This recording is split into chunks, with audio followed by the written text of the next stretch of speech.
welcome back. We're jumping into what is hopefully going to be the final episode in this season of our Necromunda game. Yeah, we'll see. I'm hoping it will be. I've got stuff kind of lined up, so we should be able to have a good finale. But it might be that this moves on to 2 sessions. We'll have to wait and see. We left the last session with both of you having, in fact, the last 2 sessions, I should say, your last sessions each, with both of you coming back to the Administratum building, more or less at this, well, not more or less, at the same time, just for convenience sake.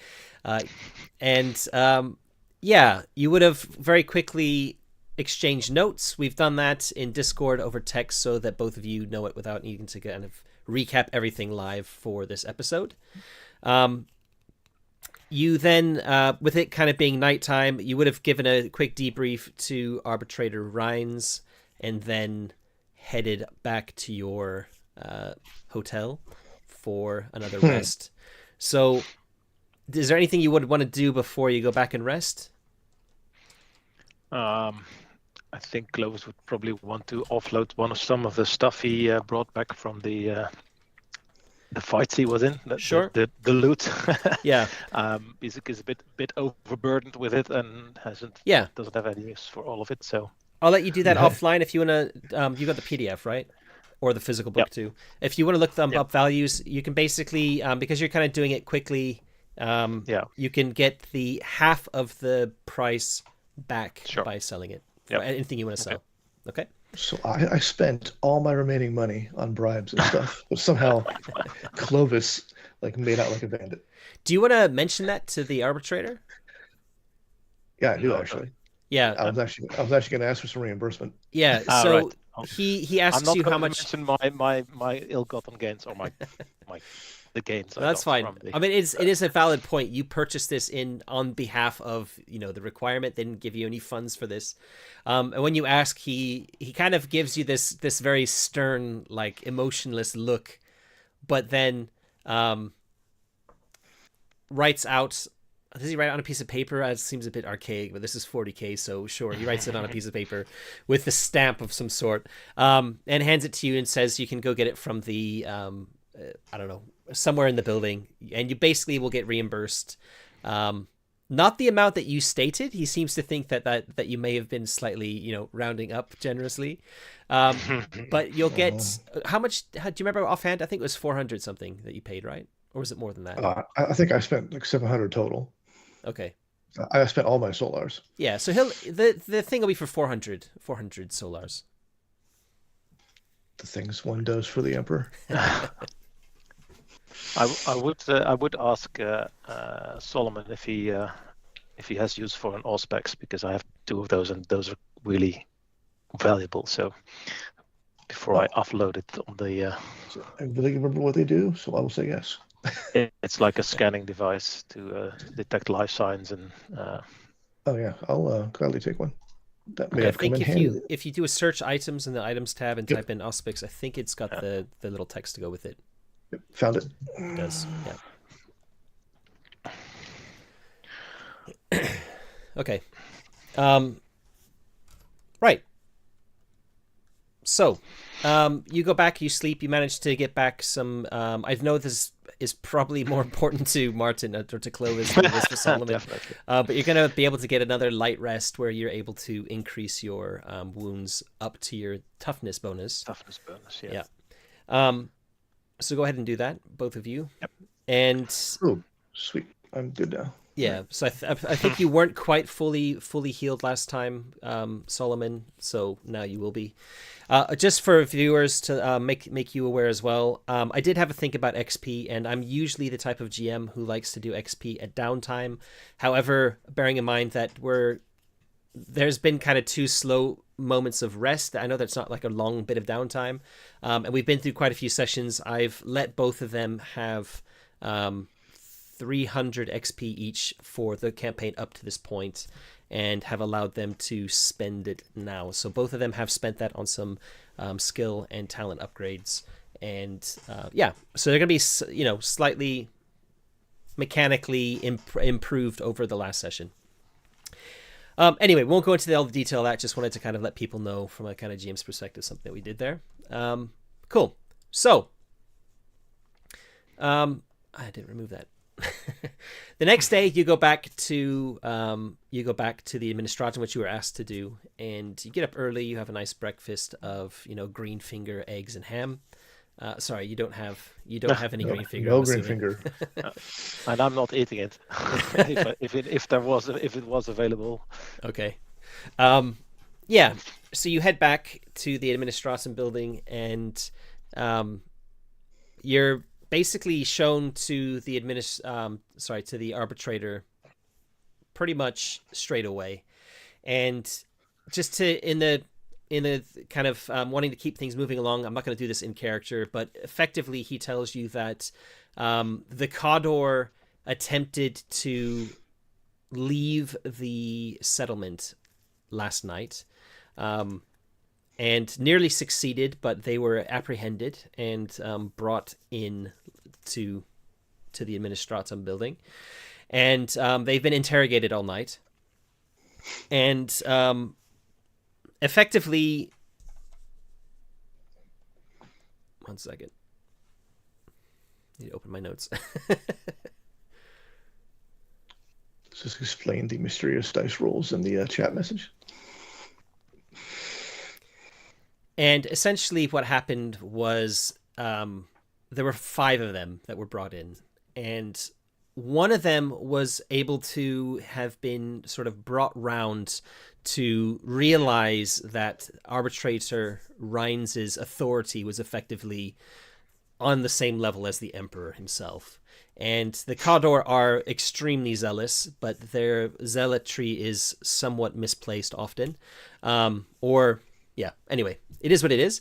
And he was able to basically then crack one of these Cador. And under questioning, it was very clear that they were hiding something.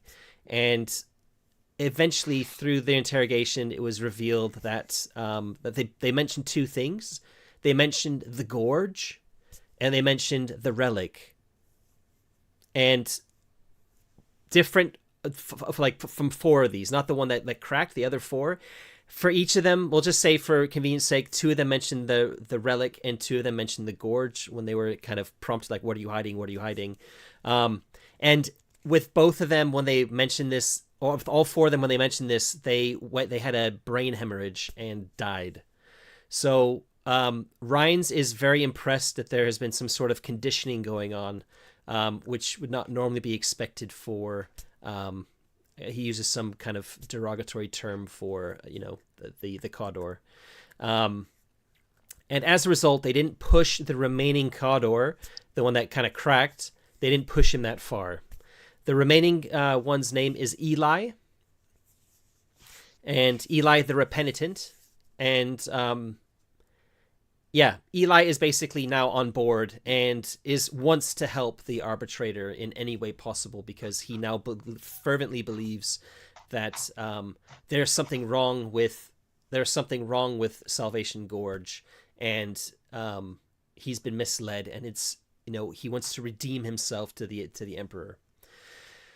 So they've brought out 3 convicted prisoners that have been held here in this administratum building, stripped them, drug them, and placed them into basically body bags.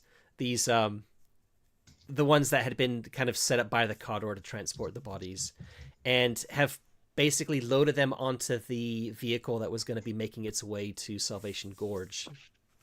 And your mission is basically to infiltrate Salvation Gorge. You're given the kind of the garb from basically there are 4 dead Cador, and there's therefore 4 sets of clothes. 2 enforcers are going to be going with you, and Eli himself. Eli obviously is already kitted out in that stuff, and that's your mission, is to go in, you have to find out what the connection is between the bodies going in and the green finger coming out. You're also asked to see what you can find about information you can find about the Gorge or the Relic. Okay? Do you have any questions for the arbitrator? Hmm. I have. Did they and did any of them mentor and anything what this relic does, or Just at the mention of it is when they basically, okay, the kind of the mention of it caused them to expire? to expire. Yes. Well, Did an examination of the body Clovis brought back yield any information? The which body? The body that Clovis brought back. Oh, they're currently in the process of doing that. It's going to take a little bit of time, so they haven't made any progress there. Other than I mean, you ask about it, and that's what he says. So whether they have made progress, you don't know, but you're not being, you're not being kept in the loop necessarily, if that is the case. Solomon is basically told by Eli that you're going to have to hide your prosthetic arm because it's far too high grade for what the Cawdor typically would use. But you have an assortment of masks and hoods and things. The common theme is red sackcloth and rope.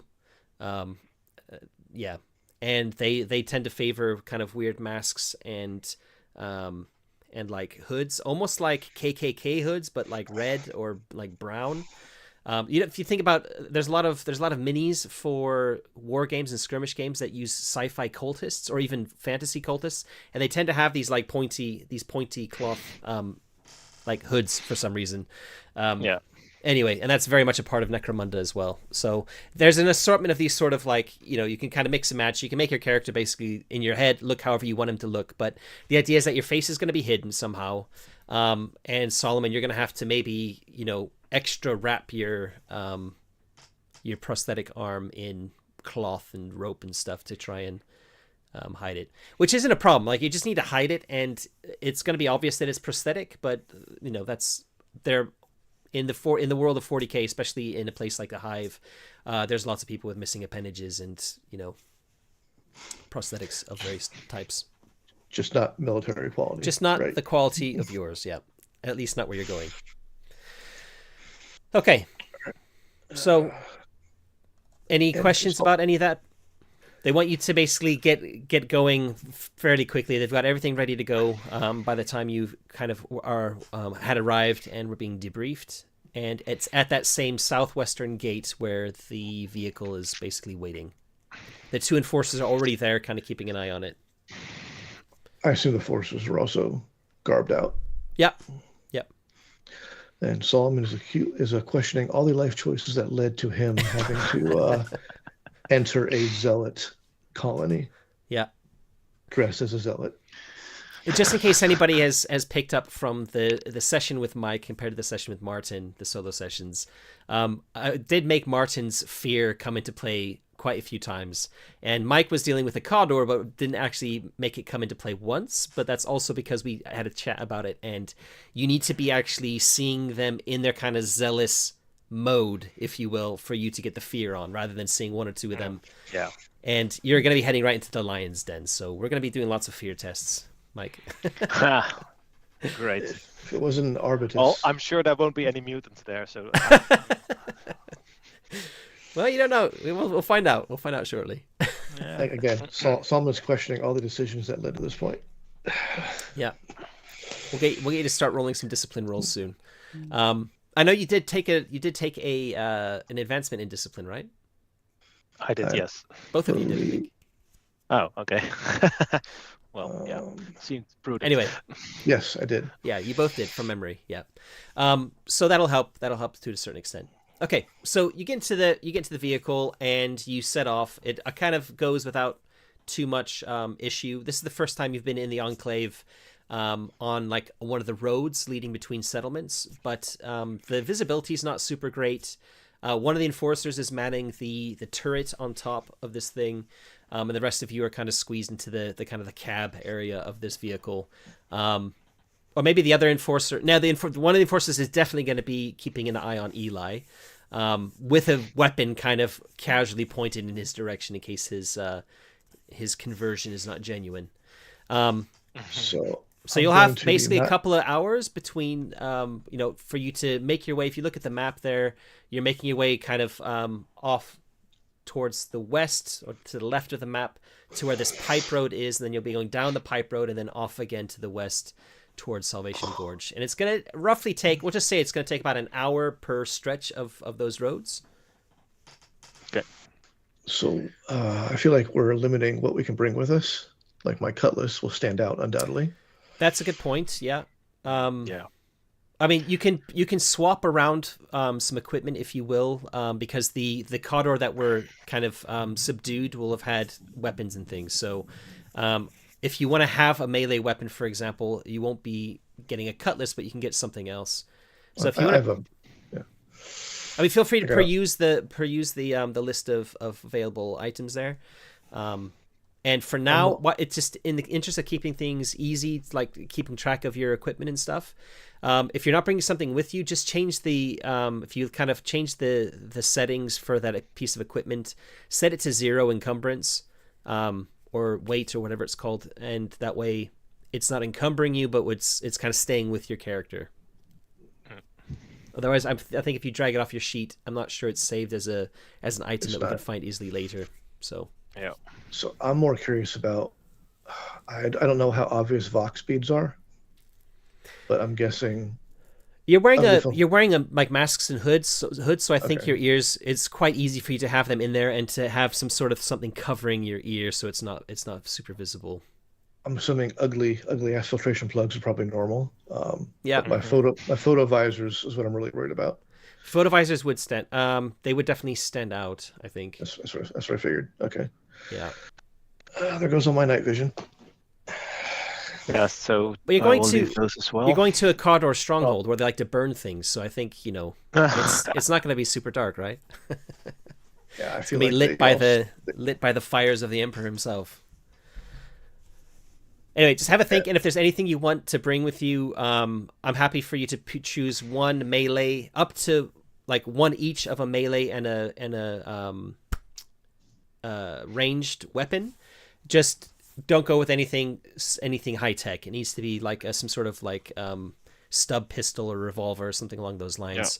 Yeah. Even something like an auto gun would be okay, which is effectively like a machine gun, but they have all those kind of stuff.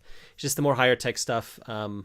And certainly the stuff that you've got is military gear. That's probably not likely. Well, okay, hold on. There is an argument that you could be bringing some of this stuff back because there's a war that's been happening in Ironmouth, and you could have definitely looted some bodies, right? If anybody asks, I mean that's what you could say, that you were based in Ironmouth and this is like sweet loot that you found. I mean, I could swap my combat shotgun for a pump action. So your decision is just, I guess, just let me know what you're not bringing with you, or let me know what you're swapping. Yeah, I think I'll leave the sniper rifle in Ironmouth. I will take both the last pistol and the stub pistol that I found. And a knife, like that's probably easy to keep on your person. Yeah, I think you can, like, mesh armor is pretty.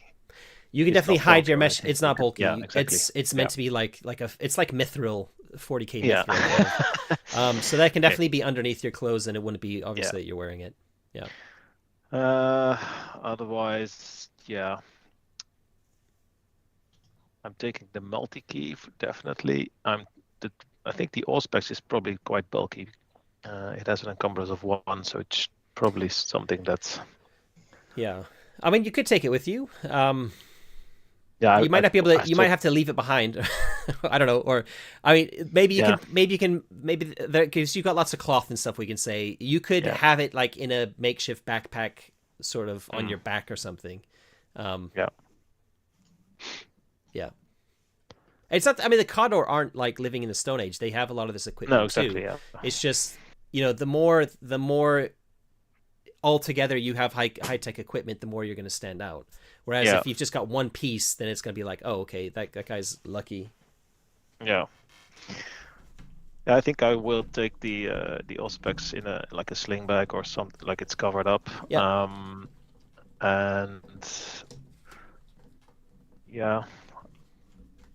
then my only outward thing would be the photovisors if I take them. I mean, you could both take the photovisors and keep them in a pocket or something. Yeah. And if you decide you do need them, then you've got them with you, and you're just not wearing them all the time. It's just be aware if you do put them in, it's definitely going to stand out. I swapped my combat shotgun for a pump action. And what about the cutlass? I'm not taking it. You gonna take a different melee weapon instead? I have a knife too, so. Okay, nothing more than a knife. If Solomon has to get in melee combat, his efficiency is already low. Just put it that way. Yeah, something's gone wrong. Yeah. Okay, got it.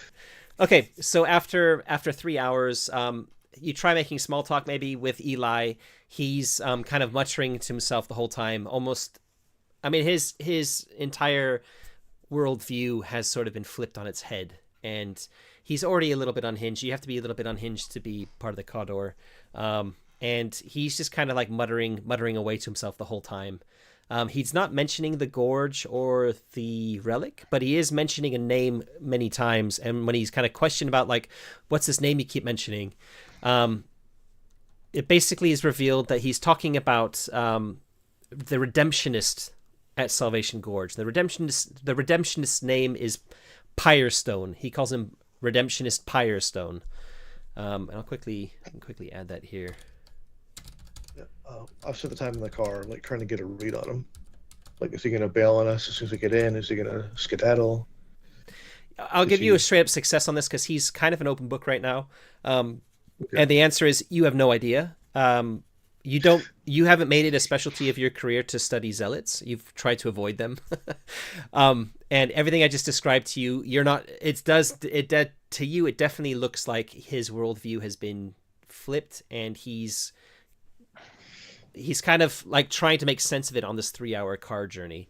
And he's kind of, think of like Smeagol versus Gollum. He's kind of like, you can hear him having a conversation with himself the whole time, but you can't catch all of it because it's often under his breath, and using a lot of like lingo, the Cawdor lingo and stuff. But the name he mentions quite a few times, and if he's questioned about it, he will divulge that the Redemptionist Pyrestone is,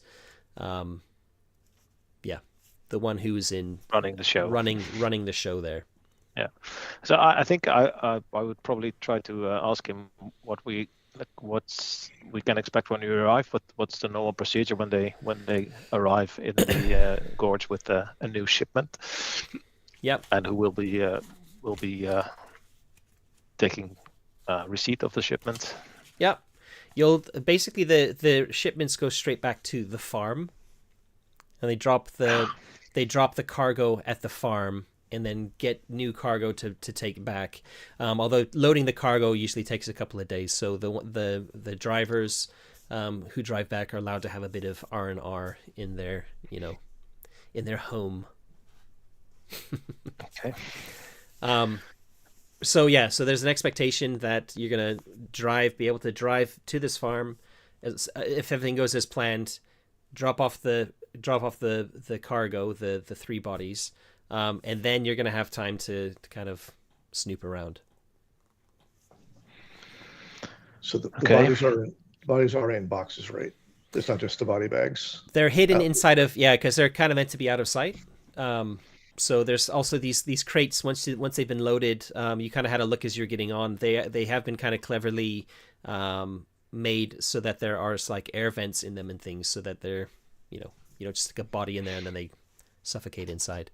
But it's only a 3-hour journey. It's not like they're in there for super. You're not driving for like 3 or 4 days or anything. So getting them like fed and watered and stuff isn't really. They don't tend to worry about that, and you certainly haven't worried about that.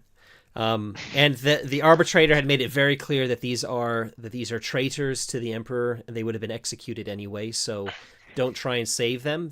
Whatever fate awaits them, they deserve, as long as they don't get free. Okay. And you didn't see the bodies or anything. They were just, they were already preloaded and everything when you got there.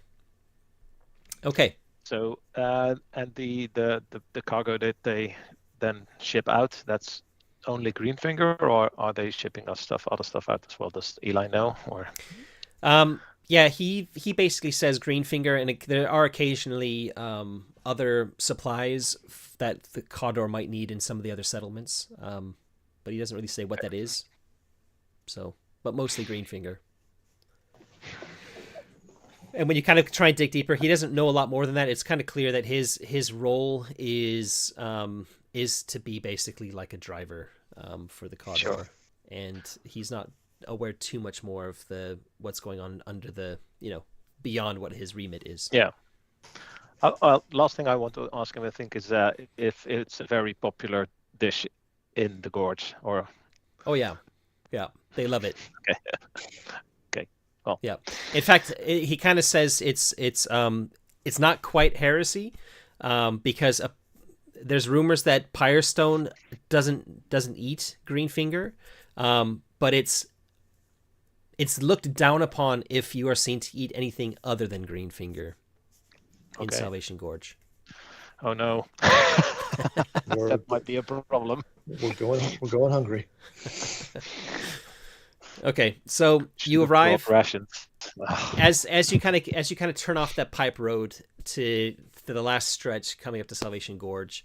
You can see it from quite a distance. I don't know if either of you have played the video game Mad Max, but there's basically, like, you can see there's certain areas of it, like Mad Max, where you've got these fires burning in the distance and some like refinery turned into a base sort of place. And it's kind of like that. The road's not like super straight or super flat, but you can see in the distance the lights of industry lit up, and the closer you get, you're quite clearly coming up to this Condor stronghold. And I guess if you think of like Mad Max 2 or Mad Max Fury Road a bit, think of something like that. Like, think, because that's the best way to describe Cawdor in my head to somebody who's not familiar. It's all ramshackle, scrappy. Things are kind of like held together with rope and cable and sheet metal that's all gone rusty and wrong, and it's all painted in crazy colors. Mostly here, it's kind of red and yellows. And there's a lot of like fuel being burnt off. So you got lots of these like open fires like spouting off and occasionally like staying lit for a longer time. And you kind of can taste it almost in your mouth because you got your filtration plugs in, that there's a much higher level of smog in this part of the enclave than where you just were. So even if there happens to be good filtration going on with the Air Guild, it's not quite able to keep up with the amount of carbon monoxide being pumped out into the air. Okay, and then there's a massive gate with it's lit up very, very well with floodlights. And there's a closed gate in front of you. There are, let's just say that there's a handful of Cawdor there as well. And as your vehicle kind of turns up, Eli flashes the lights in a kind of certain manner, like a code. And you could see as you're kind of approaching that they were all kind of going on guard. And after he does this like thing with the lights, they all relax. And as the vehicle pulls up, slows down, one of the guards kind of walks up to the window where Eli's driving and looks in and says, "Brother Eli, welcome back. You're late." And Eli's like, "Yes, there's a war in Ironmouth. Have you not heard?" And so I'm not gonna do an NPC conversation with myself because I find that a little bit weird. But that's kind of, they have this little quick conversation, and it is kind of known that there has been trouble in Ironmouth. It's kind of made its way to Salvation Gorge. But yeah, they kind of just exchange a few words. Someone else looks in at the window on the other side where one of you is sitting, let's say. They kind of look in at you. Then they nod. and then they kind of walk back Yeah. again. Like they don't really know who you are necessarily, but yeah, they're just. I mean, you look the part with your masks, and not wearing your what are they called, the Visors. the visors. That's it. Okay, the gates open up and you drive inside, and yeah, there's not a lot of like normal roads that can take a vehicle of this size. In fact, there's only one road to take, and it kind of curves off as you're going in a little bit to the left. You see the gorge open up in front of you, and there's a rickety bridge that this vehicle kind of tuck tuck tuck tuck tuck tuck tuck tuck tuck tuck tuck drives slowly over. And which of you is by the window? Which of you got looked at by that corridor? Probably not me, just because I have the augments. Yeah. It'll be me then. So Clovis, you can kind of, as you're kind of like looking out the window, you see this gorge, and it's basically, as the name suggests, it's a big crevice, a big crack in the ground, and you might have thought that it would be like a black abyss opening into the ground or something like that, but that's not at all what it is. You can see that there are gantries and scaffolding and rope ladders and even lifts, elevators, those sorts of things, covering every single side of it that you can see. And when you kind of, as far as you can look down without like sticking your head out of the car and trying to peer over the edge of the bridge, it seems to go down as far as you can see. Again, you're not looking directly over the edge, but it's like with the angle that you've got. And there's just industry happening all around this gorge. People moving all around it, things moving, things being winched up and winched down, and yeah, not at all what you were expecting. No. And I guess Solomon sees that as well, but to a much lesser degree. Like, you can't see down, but you can see kind of like the edge of the gorge a bit further away, and where it goes down, where you expect it to be dark, instead you see like these, all this stuff. I'll just it's the gorge is crawling with Godor. It's much more populated than I expected. Great. Very busy. What's the major export out of the gorge? Like, everything in the city has to provide some sort of resource. You don't know, and it kind of, as you're driving over, you're maybe trying to look, but you can't really tell what's being brought up from the gorge. There are baskets of things, and like you can see crates, and you think you see in one of the crates some like maybe like an ore or some rubble or something, but that's in one of them that you can kind of see. The other ones you can't see inside them at all. And then that's it. Then you're kind of over the bridge, and you don't like, if you want to look at it a bit more, investigate a bit more, then you have to do that. Kind of go back to it.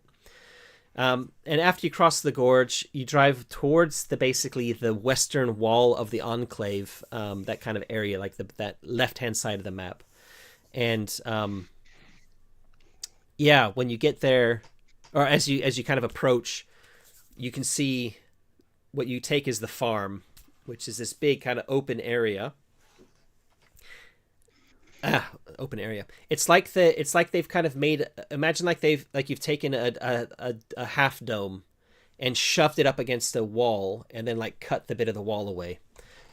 So you've got this sort of like half spherical like chunk taken out of the wall of the enclave, and you can see another vehicle like yours is parked up on one side, and that's basically where you drive up with yours. And Eli pulls over, and a couple of other Kodor come over when the vehicle approaches, and look at the back, and they say, "Is this it?"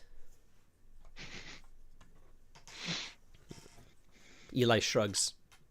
So there's a war in Iron Myth. It's hard to do anything right now. We heard about that. I guess more dead bodies than live ones, hey? Yep. I'm wondering if we should mention the rumor of an Arbitus as like impediments while we got out there fast. Probably not. Let's save that revelation for a suitable story moment. So you see the kind of the enforcers aren't sure what to do. They hadn't really discussed with Eli. They just like he had told them this is what happens when we get there. It gets unloaded and then you get the R&R, and they're kind of like, we don't know where to go now. And they're, I mean, just for the ease of role playing, the enforcers are kind of going to do whatever you two as players suggest. Even though they're not technically like, they're not like your enforcers to order around, but I think it's just going to make it a bit easier for things like running it. When I'm around them, I'm gonna exude an air of authority because they're probably used to having an authoritative figure around them. Yeah. So I want to keep them calm. Yeah. Because internally I'm panicking like a mofo. Yeah. And I've probably mentioned to Clovis at some point in a side conversation, like we are really outnumbered and deep in enemy territory.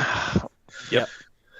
Okay. If this goes sideways, we're I think let's let Eli take the lead, maybe, or if he's sort of unsure what to do, we'll, I guess, leave this because if we start snooping around the farm, we're gonna get told off probably.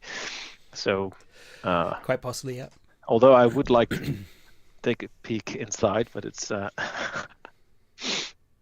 maybe come back for that. And, I mean, what you can see from where you are is in this kind of it's actually kind of dark, much darker than the area around you, and where you're kind of bringing the kind of the crates off where they're being unloaded and stuff. You notice that there are these kind of tunnels. Let's say two tunnels, one right at the center at the back, going deeper into the wall, and one to the left of it. You're kind of on the right hand side as you're driving up to this like bowl cutout, and on the left and in the middle there are these two tunnels going deeper in, and you can see that there's a very faint light in both of them, but they're not lit up very well.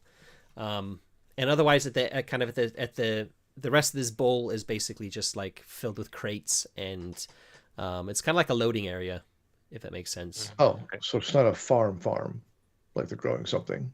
Not where you are right now. It's called the farm, but maybe deeper in. I mean, yeah. If you have a mushroom farm, you probably don't want a lot of light, right? Yeah. Right. And green finger is like a fungus. It is a fungus. Yeah. Okay. Yeah. So it needs. Yeah. Okay. Yeah. So I guess we do what the delivery boys normally do, isn't? Well, let's get walk out of there. Let's get the air of authority roll from Mike first. So, I'm assuming when you said air of authority, you were invoking your talent, right? Right. At the same time, I was like an officer over troops. Sure. So if these guys look nervous and panicking, I'm trying to exude. I'm the officer. I know what I'm doing. Yep. Don't panic. Yep. Just in general. So. Yeah, so if you succeeded either a presence or a rapport test, you'll get a +1 to your influence over them, and you already have 1 influence with the Adeptus Administratum, so it would increase that to +2 if it comes into play in this mission, for the whole mission. So we'll be for this entire session. Oh, come on already. Oh, wow. On a success, so I don't get influence on them, which is fine. Okay. But I'm still acting like I know what I'm doing when I'm directing them, or saying we're going to go here, we're going to go there. I'm not like, well, I think we should go here. It's like, okay, we're going to go do this. Yeah, they kind of nod, and they let you kind of take the lead, but you don't get the impression that they are following your orders. They're just kind of going along with it for now. That could change. Okay, so what's the plan? What do you want to do? Eli, after he's unloaded, he kind of like leans against the cab of the vehicle and watches it being unloaded. And so you're gonna wait around too and just kind of watch with him, or? Yeah, I think so. Just take a peek inside, and then it's probably. I really want to take a closer look, but we need to leave and come back for that, so we can sneak in, I guess. Or well, what we can say is the bodies are taken in the left-hand tunnel, or the crates are open that had the bodies in there. The body bags are taken out. They unzip them one at a time to check them. So it's probably occasionally happens that some of the bodies perish in the transport over for one reason or another. So they just check that they're all alive. And you kind of because you're just kind of standing around watching, and they don't seem to mind that at all. You do notice that one of the face of one of the bodies is known to you, and it is Polonia. Oh wow! And there's one of the other ones is a woman. Did you see Kai? Not sure that Caius showed her face. Oh yeah, we had a whole conversation with her. Oh yeah, you did, didn't you? Yeah. It's not a firefight. It's not her though, but certainly you'd recognize Polonia because she had her mask off a fair amount when you were first with her. Mm-hmm. She's not dead. She's definitely alive. Yeah. Okay. And the other two you don't recognize. There's another woman and there's a man. I mean, we're probably not just standing there staring. We're probably like shooting the shit kind of thing. And I think I have enough conversational talents. I can probably shoot the shit. I mean, Clovis probably isn't, but again, Cawdor are also not like super sociable people. They're kind of a bit odd. And your attempts at kind of shooting the shit are like they kind of respond. So not with them.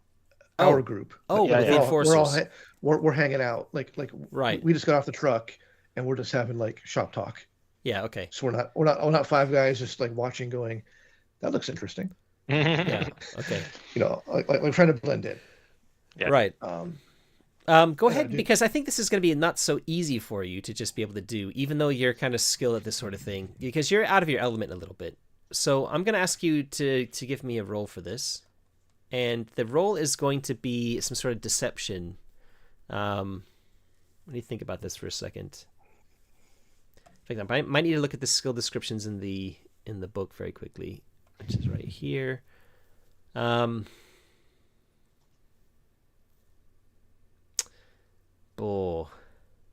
It's rapport. Rapport deception is one of the specializations. So you don't have deception, so it's going to be a straight up rapport test. Yeah, and it's basically what it says is well practiced or specifically trained to deceive without flinching, and it's often opposed by intuition. We're not going to do this to be we're not going to have this be an opposed test. We're just going to have a straight up test.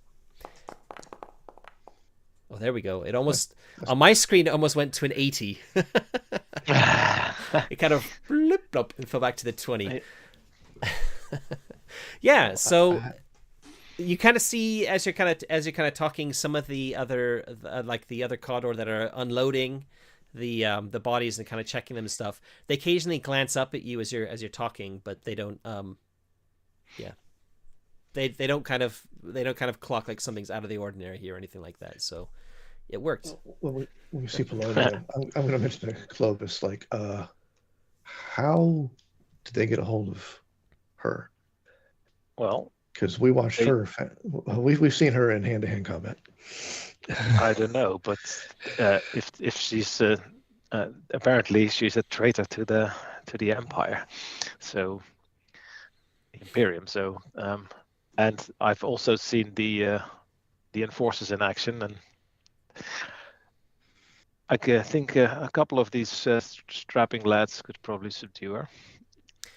Don't forget that the Arbites, when they came, were a team, but you only really saw the arbitrator. So they have like a whole group of specialized I'm sure people. Yeah. In fact, there's minis for all of them as well. Yeah. Of course. I won't go into it much more than that with the enforcers there, because and also, I don't think Polonia wasn't that helpful to us or nice to us. No, I'm just saying we saw her go like three on one and not flinch. Yeah, that was they probably caught her off guard.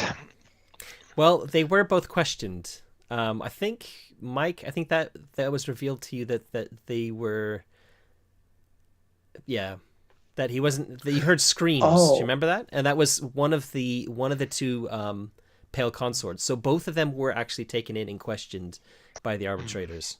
Oh, I thought the bodies were bodies the Condor already had.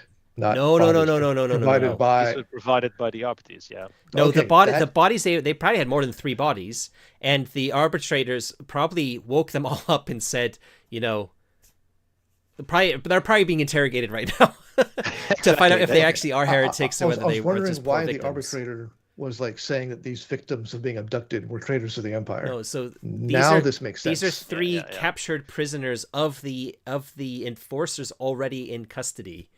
And they're basically being used instead of who the Cotter were originally going to be taking.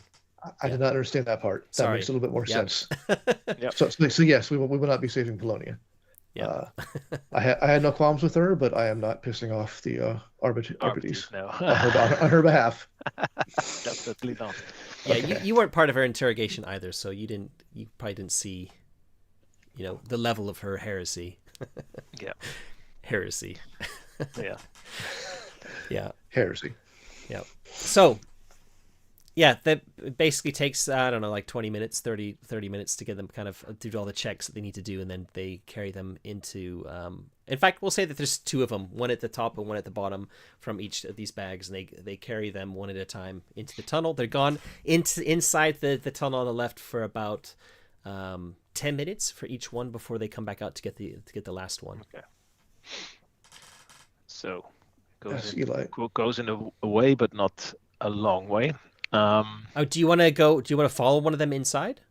Yeah, I was just asking how vigilant is there like a guard set up, or is everybody just here like working? Shifting, everyone's working, crates and stuff. And you can see occasionally there's like maybe 1 or 2 others that are occasionally coming out, also carrying like stuff out of the middle tunnel. So they're bringing stuff out of the middle tunnel.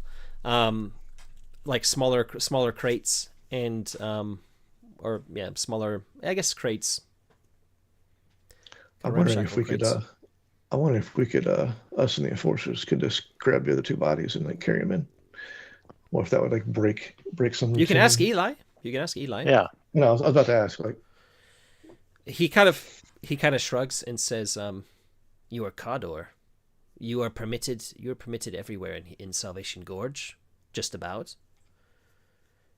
If you relieve the burdens of your brothers, it is to be looked upon favorably by the Emperor." Long live the Emperor. Hail. As he's kind of leaning back like against the cab, like if you want to help, that's the right thing to do. Yeah. Well, if he was going to betray us, he would have done so once we were inside the gates. Yeah, but I don't want to leave him alone. So we're definitely leaving at least 1 enforcer with him. I'll say, Clovis, want to grab the head or legs? Legs. Okay. Let's just say, for the sake of it, that you grab Polonia's bag. Okay, sure. Why not? Okay, I guess we'll start carrying it in there. Yeah. Yep. And I guess both of you have probably, because you both have served in the military, you're kind of familiar with how corpses like behave, and it's quite clear when you're picking her up that she like sags in the middle, because she's unconscious and alive and not a stiff, rigor mortis is not happening. So it's a little bit awkward, but you kind of saw how the other ones were doing it, and they basically just kind of lifted it a bit higher, and kind of stood a bit closer together, or maybe a bit further apart, whatever. You do the same thing. You carry her into the same one that you left, and you see the other 2, the enforcers basically starting to pick up the other one. You've kind of leave your weapons on the vehicle to do this, otherwise they're going to kind of get in the way. I figured I could sling my shotgun, but I guess you could sling your shotgun, yeah. And your knives would be holstered, I guess. So I'm just thinking, like, you probably can't take too much with you. I'll probably just take knife, and I really don't want to leave my pistol behind. So your pistol's not going to get in the way either. Yeah. I was sorry. I was in my head. In my head, you're still carrying a sniper rifle everywhere. No, I left that. Of course, you left it behind. Yeah. So okay, we're good. Yeah. So you kind of carry it. Yeah. And to be clear, I wanted to leave at least one enforcer around Eli. Oh right. Okay. So they don't. I don't trust him to like not jet. So in that case, we'll say that one of the enforcers stays with the vehicle, and the other one basically like kind of prods Eli. You can see him prodding Eli and pointing to the corpse, the other body, and saying like, "Help me with this one." So they are going in with the last body, but it's Eli and one of the enforcers. That's a good point. Yep. You basically walk through this corridor. It's pretty straight, and it actually it kind of slopes downwards ever so slightly. And then it opens up into this kind of roughly hewn out opening, like cavern, if you will, although it's not really made of stone. And what you can see here is pens, like almost like pig pens. But there are people lying in them, chained, and as you're kind of like stopping in the entrance, like where do you go from here? You see the other two that brought the first body in. They've kind of walked between two like there's like little walkways between them, and they basically go right to the back. And there's like a little shack sort of built at the back, and there's a very small amount of light in here. This entire area is very, very dark. There's a little bit of light. They've got some lights kind of running in it, but they're turned down very, very dim. So you can make out shapes and stuff, but you can't see a lot of detail without going up closer to something. But you can see like they rap on a door on this like little shack at the other end, and when the door opens, there's kind of lit up inside. It's also not super bright, but there's light on the other side. And you see a Cawdor there with no mask or no hood or anything. He's kind of a portly guy, a little bit older as well, and he gestures them in, and they kind of go inside of this room that you can't see inside of from where you are with the body.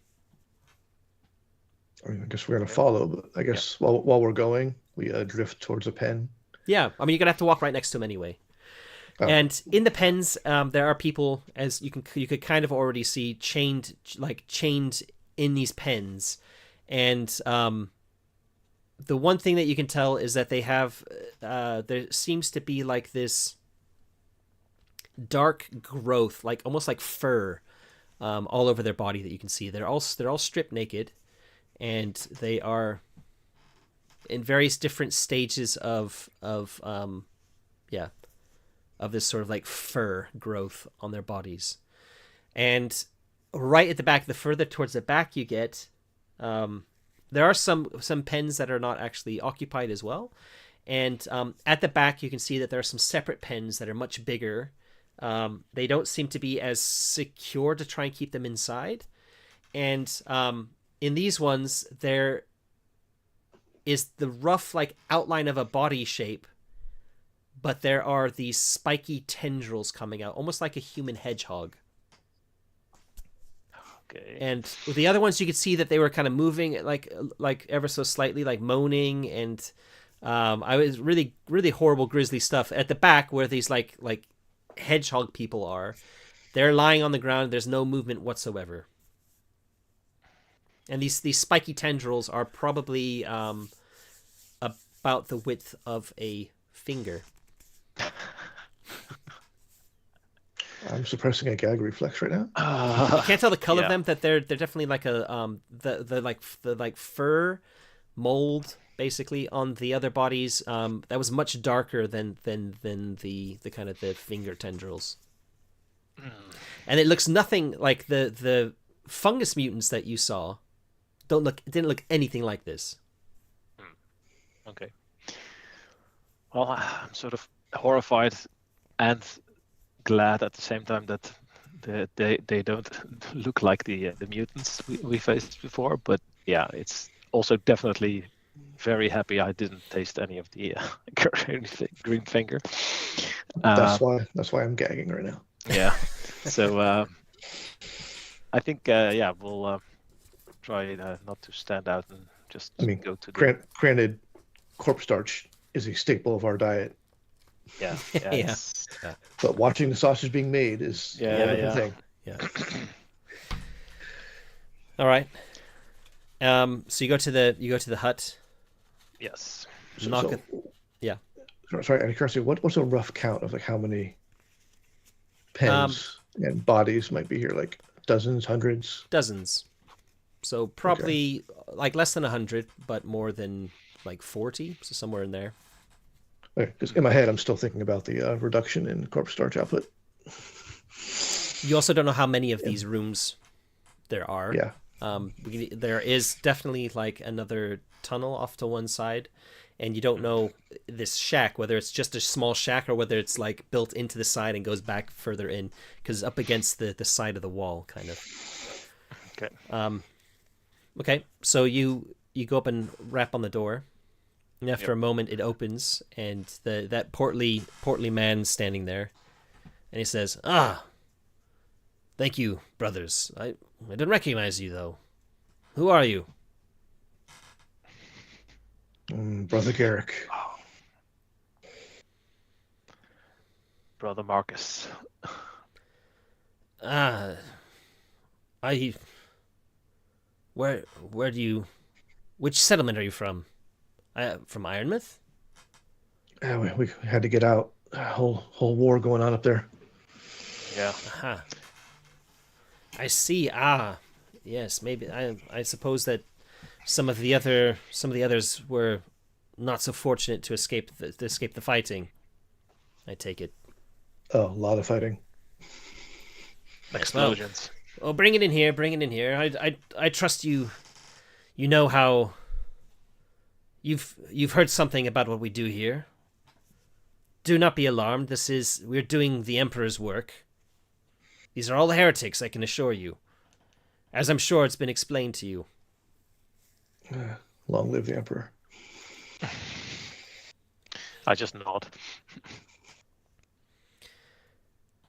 So you bring Polonia inside, and it does actually go back into the side of the wall a bit bigger, and there's basically like a...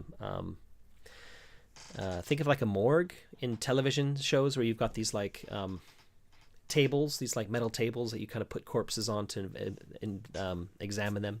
It's like that, but there's about a dozen of these tables, and you've obviously, they said that you didn't bring back a very good catch of bodies. So the one body is kind of just right in the middle, and this guy kind of gestures you to one next to it, and they're basically, the other ones have basically put the body on one table, unzipped it, and then picked the body up and put it onto a neighboring one, and then pulled the bag off. So you're expected to do the same thing. Yep. Mimic whatever they're doing. Okay. Exactly. Yep. You kind of get Polonia. She's also completely naked. In fact, she's not, and neither were the other ones, because the enforcers wouldn't have necessarily known this. They probably didn't ask like exactly what state they needed to be in, whether they be naked or not.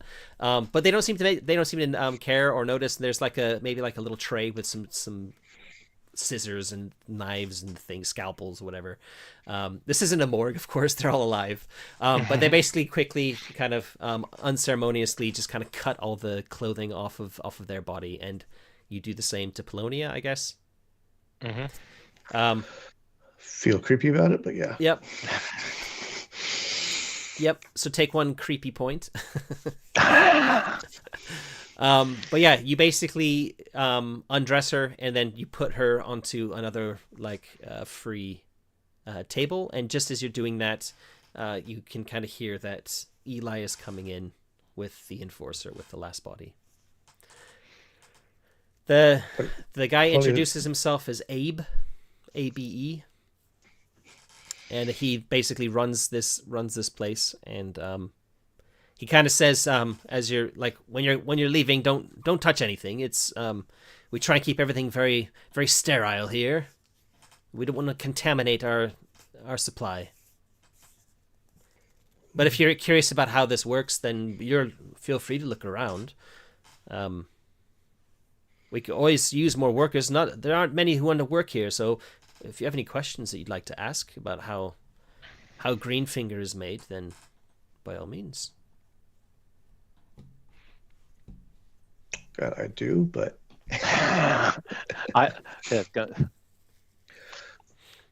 yes. How is the will of the Emperor made? Yes, well, I'm just looking it up. I gave a name. Oh. We use the Deliverer to deliver the Emperor's seed. Oh, that sounds really, really creepy. No, let's change that from seed to the spore. The Emperor's spore, his holy spore to these heretics. And his spore will transform their bodies. It will remove the heresy, and in doing so, will cleanse their flesh and provide sustenance for the faithful. And everyone else, of course, at a price. And when he kind of mentions the Deliverer, he kind of glances over to, getting flashbacks to our session, Mike, where the guy glances at the side door. Where there happens to be a side door. And mentioning the Deliverer, he kind of glances over there. I probably should not pull a shotgun out and interrogate him like I did the other guy. So. The other Cawdor that were carrying him in, the other two in, they leave, but they were armed, and he's armed too. He's got like some sort of a slug throwing sidearm on his hip. Doesn't look like it's very effective, but it probably could put a hole in you. But now it's just those other two leave. So. Those other two leave, and it's just the two of you, the Enforcer and Eli, in the room with Abe. Although let's just say that there was maybe one other Cawdor monitoring the I was gonna say the beds, the pens outside. Mm-hmm. Okay. The door is closed to the outside, I assume. Sure. Like we came in the shack, and it is kept closed because it's light inside, and they need it to be kept. It needs to right. be dark outside. Yeah. I'm gonna give Clovis a look. Yeah. Like with that like raised eyebrow expression, like we're gonna do something, or yeah. Well, what to do? I think Clovis will ask what happens when they've been redeemed. The heretics. What happens to them? Well, we know that they've been redeemed when the finger of the Emperor sprouts from their flesh. That is the sign of redemption. It is unfortunately fatal for them. They are unable to experience salvation except in the embrace of the Emperor, if you know what I mean. Mm-hmm. Well, one less heretic is... Or was it? Yes. One less heretic is a better world. Indeed, brother. I couldn't have said it better myself. Well, that's how this works here, and we can always use help checking that the heretics that have not yet received the redemption are kept alive. They must be alive. I didn't mention that. If they perish before the Emperor's finger emerges from their flesh, then it won't emerge. We must keep them alive to repent. They must repent. The time is spent in repentance. Mm. In fact, let's just say the guy walking out there had like one of these censure, like incense things that he was kind of like maybe muttering prayers while he was kind of checking on them. Yeah, I like that. Yeah. May we witness the Deliverer delivering? What do you mean the delivering? Oh, the Deliverer. Yeah, sorry. Yeah. I forgot the name I gave it. Maybe witness the deliverer providing the salvation of the emperor. Eli looks very uncomfortable when you mention that and says, "I've never seen this, and I don't want. I'm happy to deliver. I'm happy to drive and collect and bring the heretics here, but I feel most uncomfortable. I do not want to witness this." And the Abe nods and says, Brother Eli, I understand. You're not the only one who feels this way. You may leave. This is not for the soft of stomach. I'm gonna look at them. I'm gonna give a subtle nod to the enforcer. Okay, is he supposed to know what that means? Like which way? What's the nod look like? Like follow him. Like follow Eli. You know. Oh, you're like nodding at Eli. Okay, yeah. He kind of nods. You can almost. He's got a mask over his face. You can almost see that there's a bit of relief in his eyes. He's like, I don't want to see this. Like, it needs to be seen, but these guys are crazy. No. But I do want to like motion to the like signal the enforcer to like follow him kind of thing. Yeah, like don't let him out of your sight. Okay. He says, "I'm going with." Doesn't say more than that. That's the only thing he's said so far. And he leaves with Eli, and then Abe says, "All right, stay here." He opens the door to this side room, and you can see flickering candlelight, and you get just a glimpse of what looks like an altar, or a plinth in the center of a small room, and that there's something metallic sitting on top of this altar, and there are kind of candles going around the room, and the door kind of swings closed behind him, and after a few moments he opens the door again, and he comes kind of holding at arm's length this metal thing, and as he's carrying it towards you, it looks like a metal disc about the diameter of a football or soccer ball, and there are 4 dangling like mechanical looking legs, for want of a better word, like spindly legs hanging off of it. I'm backing up, trying to exude a sense of like awe, like I'm not worthy of being near this thing. Yeah. While also not being near this thing. Yeah.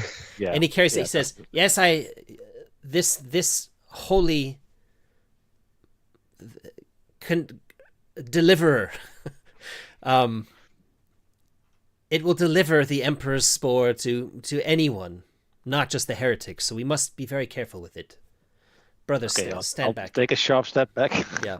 And he kind of carries it to the closest of the bodies. And as he does, he kind of like the light catches it as he's kind of slowly lifting it like next to their head. And you can see that on one side of this disc, the side that was facing up when he was walking in with it, there's a very almost like an abstract imprint in it of a human face, where the mouth is like an opening, or it's like dark. There's something there, and you get a quick glimpse of there being like some sort of the end of a tube or something where the mouth is, and like holes for the nostril, and then he basically just like sits it, pulls the legs kind of over, so the disc is sitting right over the person's face. It's like a face hugger kind of, right? I'm getting vibes with the 2 kind of legs on either side dangling past. And then he kind of like presses his hand on the center of it, closes his eyes, and mutters a prayer. And then you can see he kind of taps one finger, and there's this like zzz, kind of clicking noise, and the legs wrap very quickly around the head, and the person kind of gives a jerk, and then lies still, and then he continues to pray under his breath until the legs relax, which takes about 2 minutes maybe. And then he slowly kind of like almost reverently picks it up off of the face, and the person is still kind of like lying there sedated. You see a little trickle of blood come out of the side of their mouth as he kind of lifts it away. and says, that you have seen the deliver the Emperor's holy spore to this heretic. I will do the others, but this one can be taken to a free pen. Why don't you do that now? Yes, it's not Polonia. This is one of the other ones. Yeah, indeed, brother. Okay. And he kind of picks the deliverer up and kind of steps away so that it's not too it's not going to accidentally fall on your face or something. Say thank you, brother, for allowing us to witness this holy deliverance. I'm glad you see it that way. It's not all that do. Thankfully, our redemptionist Father Pirestone also sees it as a holy thing. Praise be, and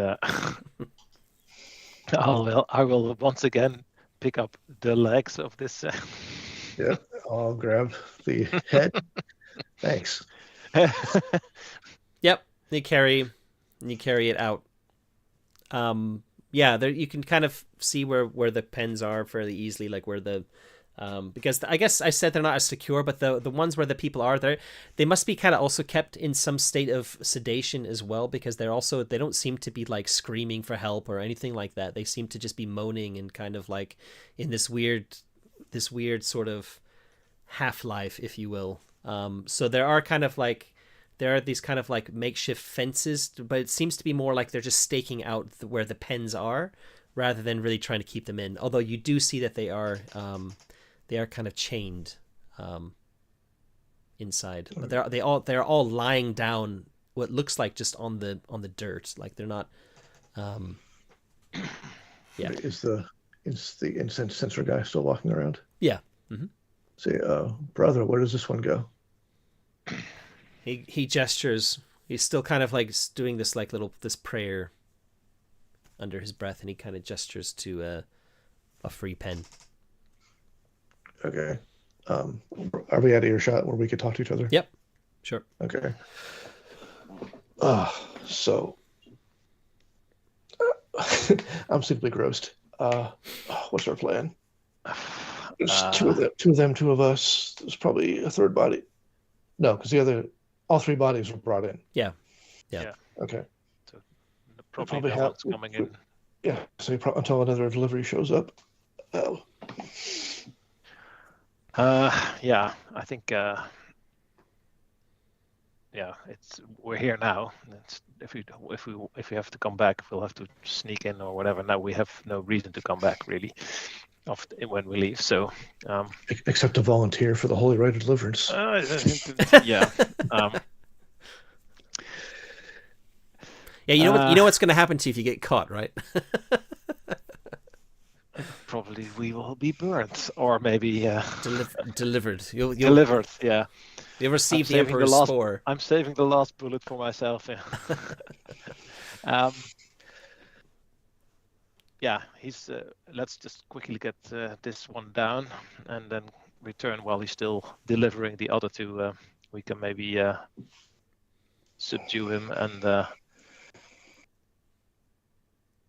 then we'll have to also take out the one that's walking the pens.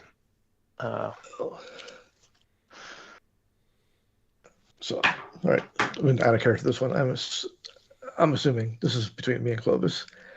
Like, there's nobody else in the shack. There's probably no more deliveries due, or we don't know actually, but we can assume that we have some window before another delivery. If we can quietly take out slightly overweight old guy. Abe. Yeah. Yep. Abe, with the door closed, that we can come out, close the door, and probably be none the wiser, honestly. Yeah, but what do we do with the device? It's probably going to be not going to be. I forgot to mention, by the way, that when it was over the person's face, the opposite side of the disc had very, very bizarre looking etchings on it. You weren't close enough that you could kind of see, but they Kind of didn't look like anything you've seen before. Okay. We can throw it in our pack, I guess. Just don't wear it like a mask. Just don't wear it like a mask. Yeah. Just don't put it on. Yeah, it's not too bulky, but it's okay. So let's go back. Right, take out Abe. Yeah. And yeah. Grab the device. When you say take him out, you're gonna kill him, right? Or what do you want to do with him exactly? Well, the first priority is subdue him quietly. Yeah, but I mean, what does that mean exactly? My silenced stub revolver, so I can. Okay. I could shoot him.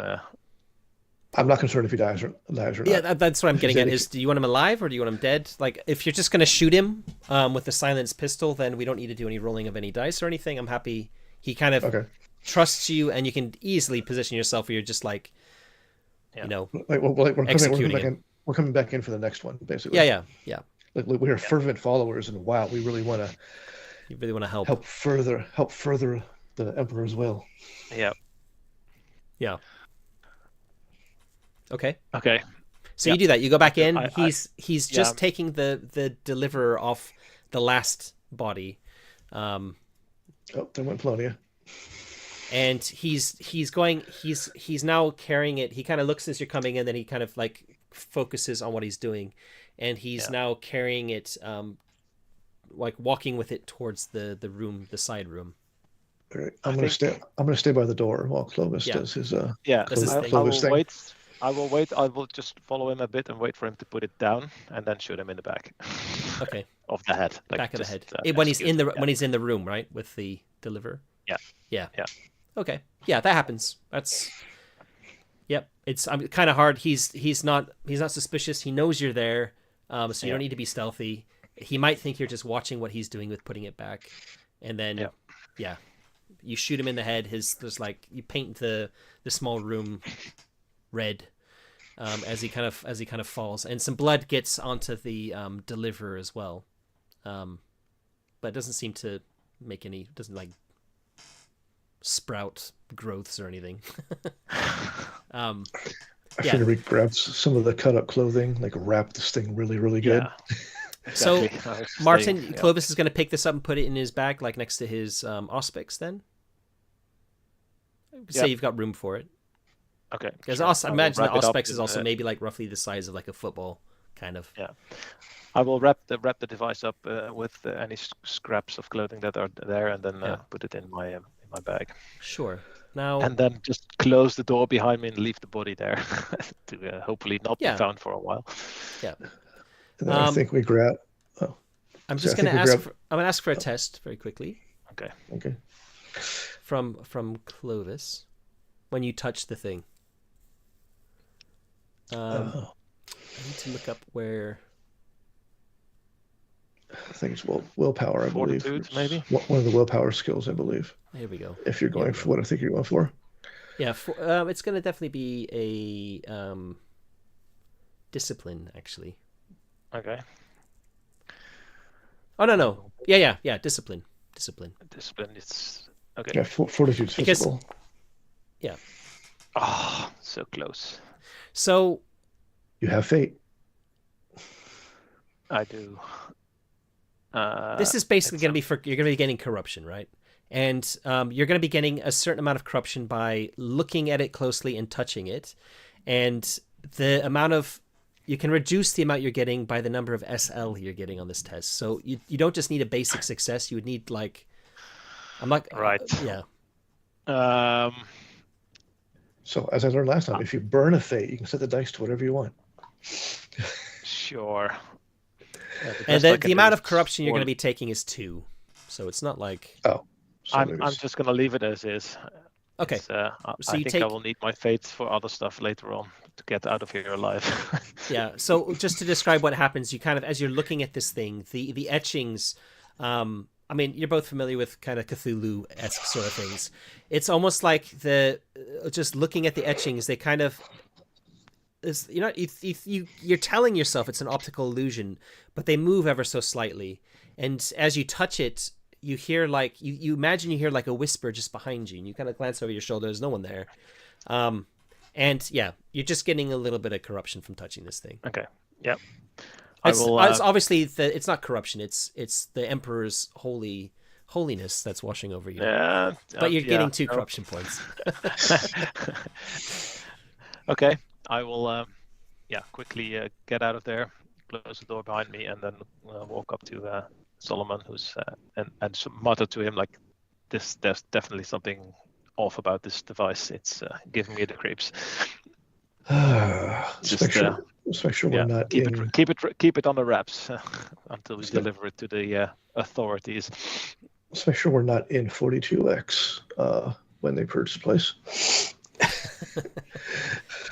Yeah. All right. I said we grab the next body, walk out like we did last time, and take the guy out when we. Yep. Okay. Yep. You do that. Well, sorry. We have 2 options. We can assume the guy doesn't ever comes back in here. That's probably a bad assumption. Or we can take him out, hide him, and then just walk out. Yep. Yeah, he's probably going to go back in to talk to Abe. Or even because he will probably either expect Abe to come out at some point too, and if he doesn't, he will probably investigate. Right. So, yeah. All right, we'll do that, and then. Okay. So, what are you doing exactly? You're gonna kill him and put him in this the same room. First, yeah, we're gonna grab a body and act like we're taking the next. Let's do it step by step. You take the second body, which is going to be Polonia, I guess, or you can leave Polonia in there. She's already screwed. Yeah, she's pretty screwed now. So you carry Polonia out. Do you ask him for another pen? Yeah. So where's this one? Yeah. So he gestures. There's like another one next to the one that you just used. You'll see that there were some manacles for legs, like for around the ankles, that are kind of open in these open pens. And I'm assuming you snap them on to the other. We're going to take him out. Yeah.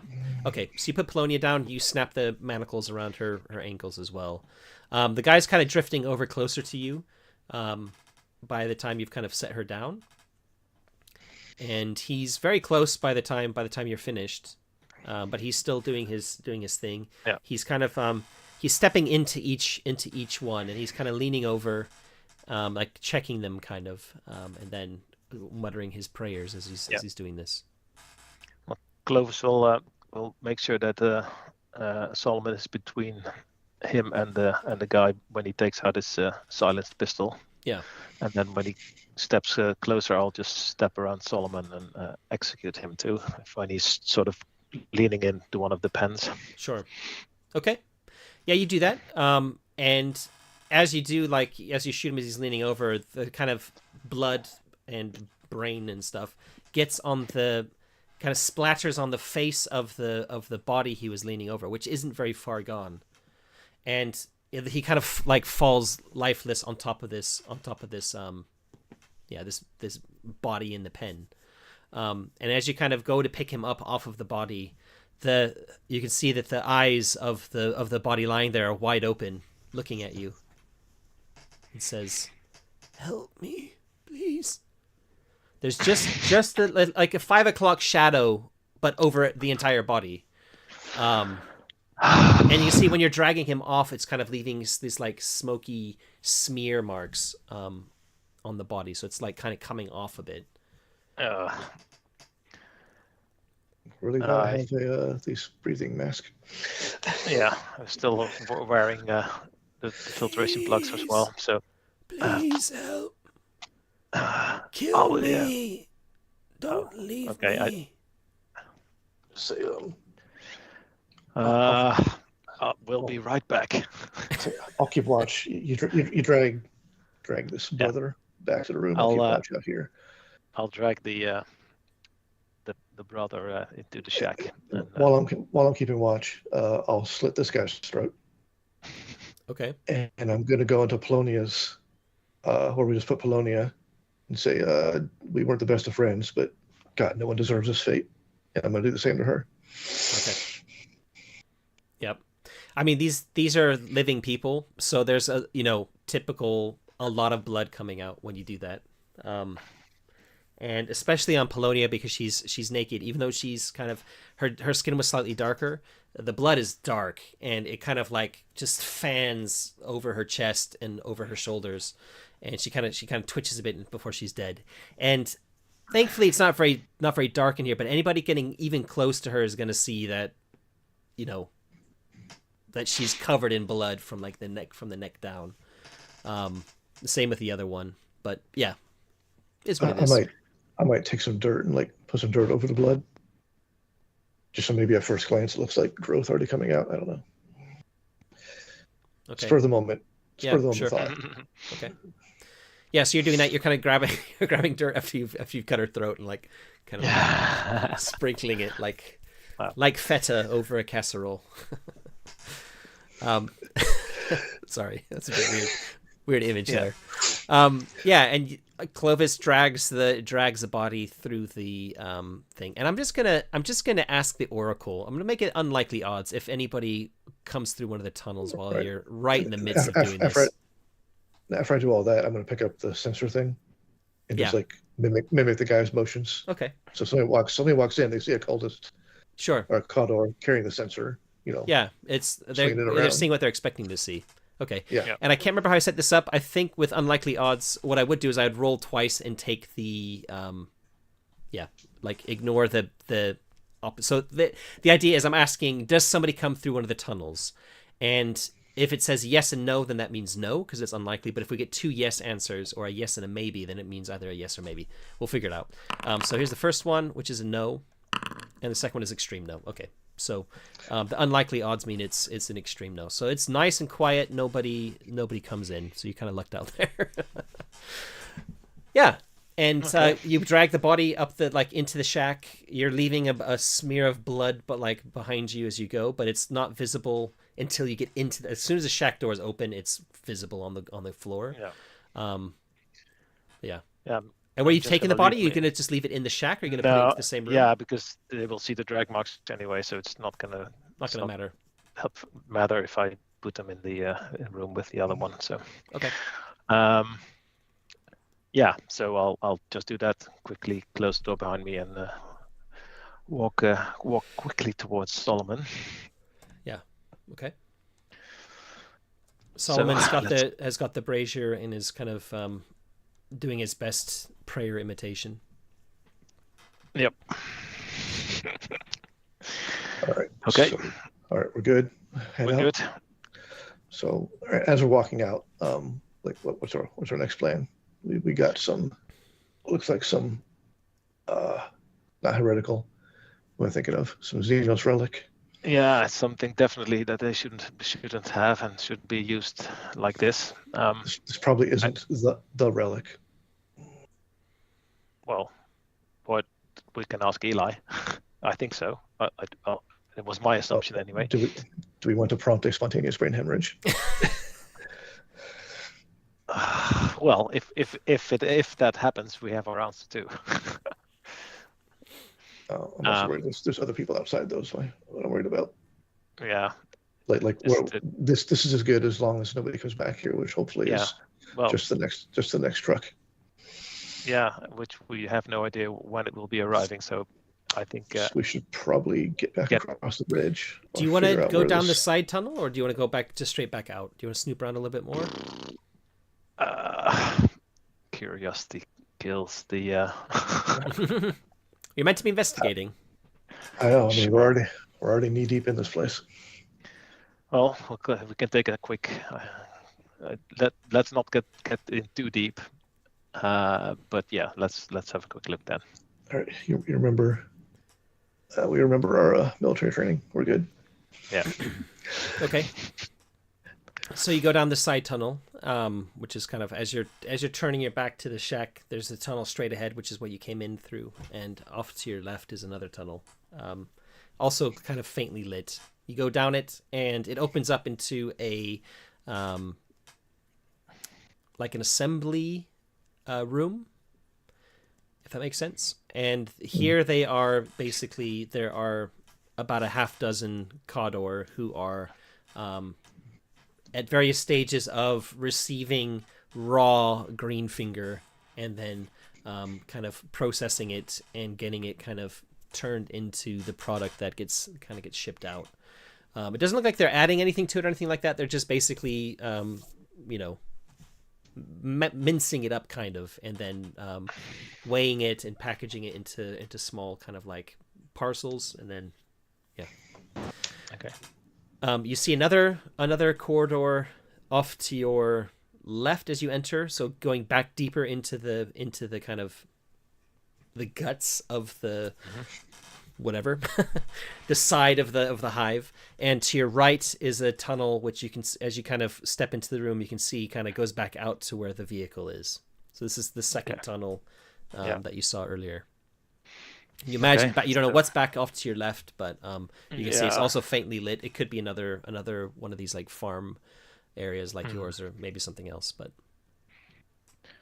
okay, they have quite a big like pile of green finger. You don't see any bodies or anything. It's just like they've brought it. Let's say it's even in wheelbarrows. They've brought a wheelbarrow full of like heaped full of harvested green finger, and they're kind of immersed in what they're doing. There's a little bit of chit chat that they're kind of talking about. Do you want to try and listen to their chit chat? Do you want to just kind of stick around, or do you just want to leave? I don't. Or do you want to try and kill them all? Definitely, yeah. I'm not trying to get any attention, so we're not hanging around, loitering, or trying to. Oh well, I would advise it. So. As we're walking, I'm slightly muttering like, "Oh, the Emperor's gaze. Yes, I feel the Emperor's gaze." The Emperor. I'm trying to act like a nutty. Yeah. Cotter. Yeah. You kind of catch. It seems like they're not. Their discussions seems to be like gossip more than anything. It doesn't actually. It doesn't sound like super fanatical or anything like that. And they're kind of as you're kind of leaving, as you're just trying to listen to a bit of what they're talking about. They're kind of saying like, almost sounds like they're taking bets or trying to see what each of them think about how long still until it's found. They don't say what it is, but that's what they're talking about. Okay. Cool. And one of them mentions, and then also one of them mentions the Great War. I'm gonna mutter over the Fox speed. Like, I guess we saw vocalized or whatever. We should probably leave before they go try to harvest more from our corridor. Yeah, definitely. Okay. Yeah. Yep. You make haste and exit post haste. Yeah. Yeah. There's no other vehicle kind of pulls up, and yeah, it seems like most of the corridor are in that kind of that room, or maybe in the back somewhere further into the farm. Yep. Complex. All right. When we get out, I'm gonna ask Eli. So where does the truck go after you deliver?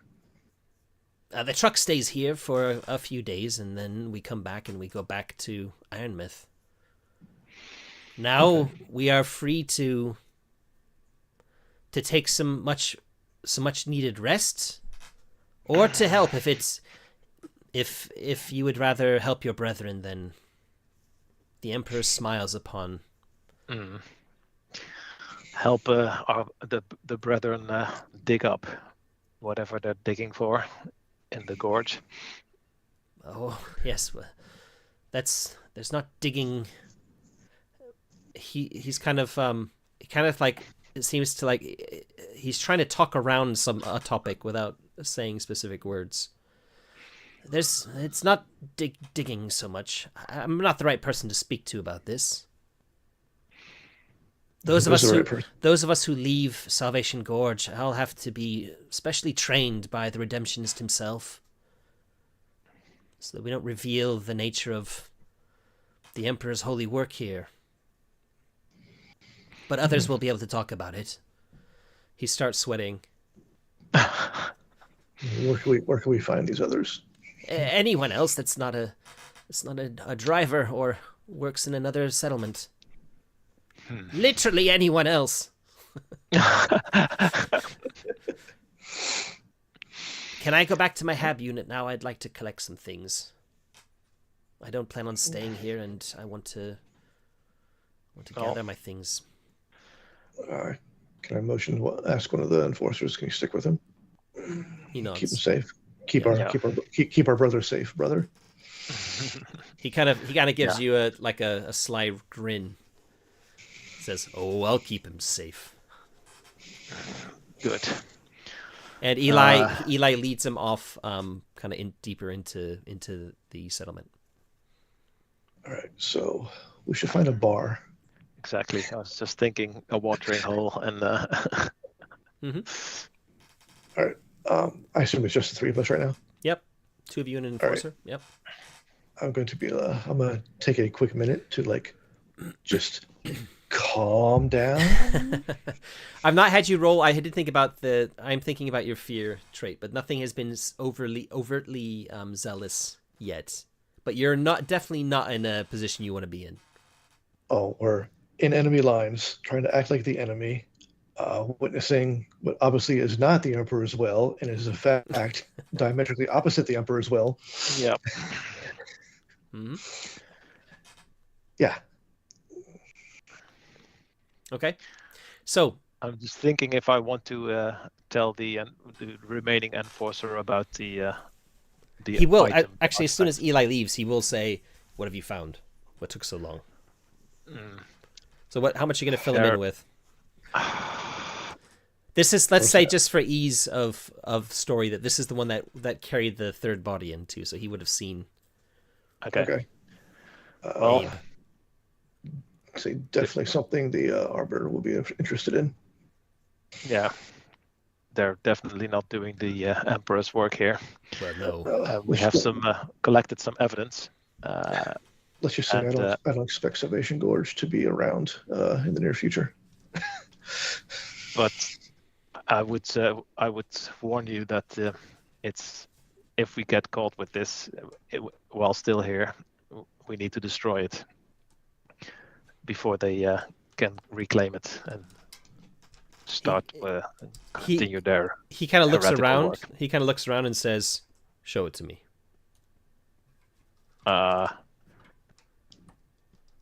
I'm gonna back away, like not here in the open, and it's. I would advise against it. He opens the cab of the truck you came in and says, "Here, take it out in here." Okay, I will place the bag inside and warn him that it's not. It's not right. I don't want to touch it. He just ignores you. Completely ignores you. Okay. Like, he's an enforcer. He's like a police officer basically. He's like, well, I need to see this myself. All right, sure. I'll place the bag inside the cab and step away. Yeah, I'm stepping back. Look at it again. I'm stepping back enough, and I'm not trying to do it overtly, but if I need to, I'm going to shoot him. Okay. Yeah. You put a hand maybe on a. I have theories in my head about how this guy could possibly react, and I'm not liking half of them. Well, I'm not gonna roll, but he fails his corruption check and takes 2 corruption. But you can see him shudder as he kind of takes it out. He's touching it, pulls it out. He kind of stops when he's looking at while he's looking at it, he's looking at it very closely. And then he shudders and he puts it back in his bag, and he's wiping his hands on his Cawdor robes, and says, "Yes, I agree with your assessment. This thing must be destroyed if we cannot bring it out of here." So that's although I'm not sure how we would destroy it. It seems, well, I don't want to think about it, but we'll find a way. We must find a way. All right, so my worry was he was going to realize it can corrupt people and think we were corrupted and just go. Yeah. No, you're on the same side still. You're on the same side. Luckily, he still needs to get out of here too, so it's, he'll need us.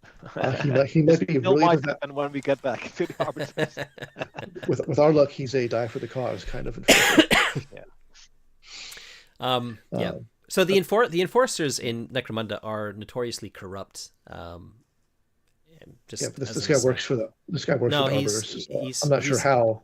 He's not. He's been like they're all part of the same umbrella organization, and they're the guys. The enforcers are the ones down on the ground, and they're the ones that are kind of typically very corrupt.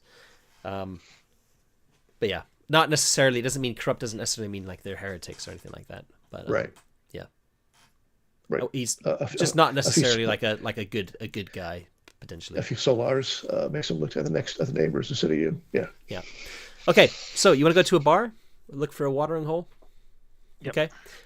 Yeah, you spend a little bit of time looking, and you're kind of wanderings as you're looking for one. There don't seem to be any close to the farm. Yeah, go on. I feel like we come up across people like, brother, we are recently arrived from Ironmouth. Can you point us to a place where we may water our mouths after performing the Emperor's work? Yeah. Indeed, yes.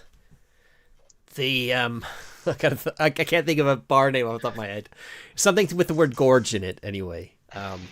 You can think of one maybe. What's the name of the bar you find, which is situated right next to the gorge? In fact, it has a balcony peering over the side.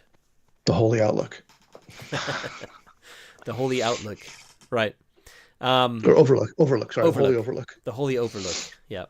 Isn't the Overlook Hotel the one in The Shining? I'm not sure. Maybe. No. Anyway. Yeah. So the Holy Overlook. Fine. You find it. You go inside. Yeah. There's a handful of people inside drinking, eating, and the proprietor is also not masked, sweating profusely. He's quite scrawny, but very, very energetic individual. And you notice, Solomon, that he also has a prosthetic arm. But it looks like it's going to fall off at any minute. Right. It was not installed by the Medicaid of the Navis Imperium. No. And he's using it to help prepare food. And you can see that there's like... it just doesn't look very hygienic. So I'm going to order something alcoholic, and that's it. Yeah, something with a high alcohol content that you can sip. Yeah, there's like let's say two drinks available. One of them has the word green in it. The other one has the word finger in it. That's right. Yeah. Order that. Nurse it. Yeah. Yeah. Okay. So one of you takes the finger of the Imperium, and the other one takes green lightning or something. And you take it over to a table. He's kind of preparing food for one of the patrons, obviously, and it just quickly gives you your drinks. And there seems to be no mention of money changing hands here. So you're not sure if that's because there's a sort of social communist sort of slant here or what, but or maybe he'll come to your table later and ask for you to pay. But anyway, you take your where do you want to sit? There's like a couple of tables that are free out on the balcony as well if you want to sit over there. Yeah. Is there a table next to another group? There is, yeah, sure. There's not a lot of groups. There's maybe one pair of Cawdor who are sitting down, who are eating. So I'm going to suggest to Clovis we ought to pump for information. A little social information gathering. Okay. Yeah, that's more your area of expertise, but sure. Well, maybe Clovis can peer down into the gorge. Yeah, I was just saying I would want to take a peek. Okay. A bit closer. So I guess we'll walk out and like sit on the edge and overlook the gorge. Yeah. Like, all right. You want to peer into the abyss. Yeah. In awe. And then after a short time, I want to tell us what we see first. You've touched some sort of cosmic horror object. Now you're going to peer into an abyss. What's the worst that could happen? Seems like the best idea. Yeah. Okay. Yeah. You go out onto the balcony with your drinks, and you kind of look over the edge, and it's kind of as I described before. As far down as you can see, at some point the lights kind of disappear and go a bit hazy. Maybe there's some sort of fog or smog or something at some point down, but we're talking hundreds of meters down, And all along the sides of this gorge, there is, as I described before, lights and industry happening around it. And with how the hive is set up, that it's at a certain point below you, there's going to be another enclave. And indeed, you can see that they're like the layout of all the gear and all the stuff that's kind of along the sides of the gorge changes at a certain point where there's obviously an enclave below opening up, but it then continues down past that. And as you look upwards, you're at the top of this gorge. This is the top of this crack in the ground, but it goes down as far as you can see. It probably goes down because you're quite deep. It probably goes down at least to the underhive level. Okay. Maybe even to hive bottom. You don't know. And as you also look up to see, are we at the top or are we like in the middle somewhere? You also notice that there is straddling the gorge. You didn't see it before because you were kind of more looking at like, what like look down into it kind of. That there is it's clearly a chapel. It's trying to look like a cathedral or something that is kind of straddling almost like in the middle of the gorge at the top. What looks like a chapel or like a small cathedral, a church basically. And it's covered in like the insignia of the emperor, etc. But also there's a lot of insignia or iconography of flames. And at the bottom, because you're kind of underneath it a little bit, there's like walkways that kind of arch up to it because it's kind of rising above the gorge. Right in the center at the bottom of it, you notice a fairly large trapdoor. Okay. But otherwise, it looks like a chapel or a cathedral with kind of spire on it, etc. And all around the gorge, on the sides of the gorge, I didn't mention, but the way the settlement looks is it's this like imagine like a Mad Max multi-level shanty town, and that's basically what it looks like. Okay, but quite large. I think we found where the redemptionists lives. Yeah, well, it's a fair bet. But what do we want to pay him a visit? Maybe in a few minutes. Why don't you both give me an awareness roll too? No pushing or anything with this, just a straight up one. Can you even push? Ooh, nice. Okay. So you both notice that where things are kind of moving up and down, there seems to be, for want of a better term, like a freight elevator. So something that's bringing heavier items up, and it only appears to be bringing things up and not necessarily back down again. There's a lot of fairly large crates and things coming up. It's not like regular, it's not happening all the time, but as you're kind of standing there for a few minutes looking, it kind of happens twice. And there's a big crowd of Cawdor where it's coming up, who are kind of like eagerly pulling the thing that comes up off of this lift, off of this elevator, looking inside. The first one that you see while you're standing there, they get really excited, and the second one, there's kind of, you can almost see from the distance that you're at, they kind of like shoulders slump in disappointment, and then they carry the thing into a large building, like almost like, it looks like a bit like a warehouse kind of near that area. So I get the hint.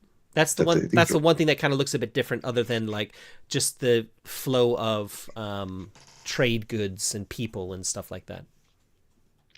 Okay, so they're expecting something coming up and disappointed when it's not, but they're actually expecting it to come up.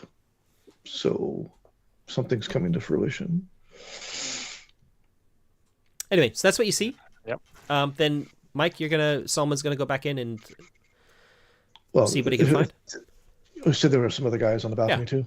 No, right. No, there's no one on the balcony. No. There are two guys on a table inside. Otherwise, there's just single Cawdor. Yeah. Okay, I'm gonna put a suitably odd expression on my face and walk back inside. And brothers, may I ask you something? Yeah, so this is going to be I think we're gonna kind of just to move this along because we're not. Okay. I want this to be the last session.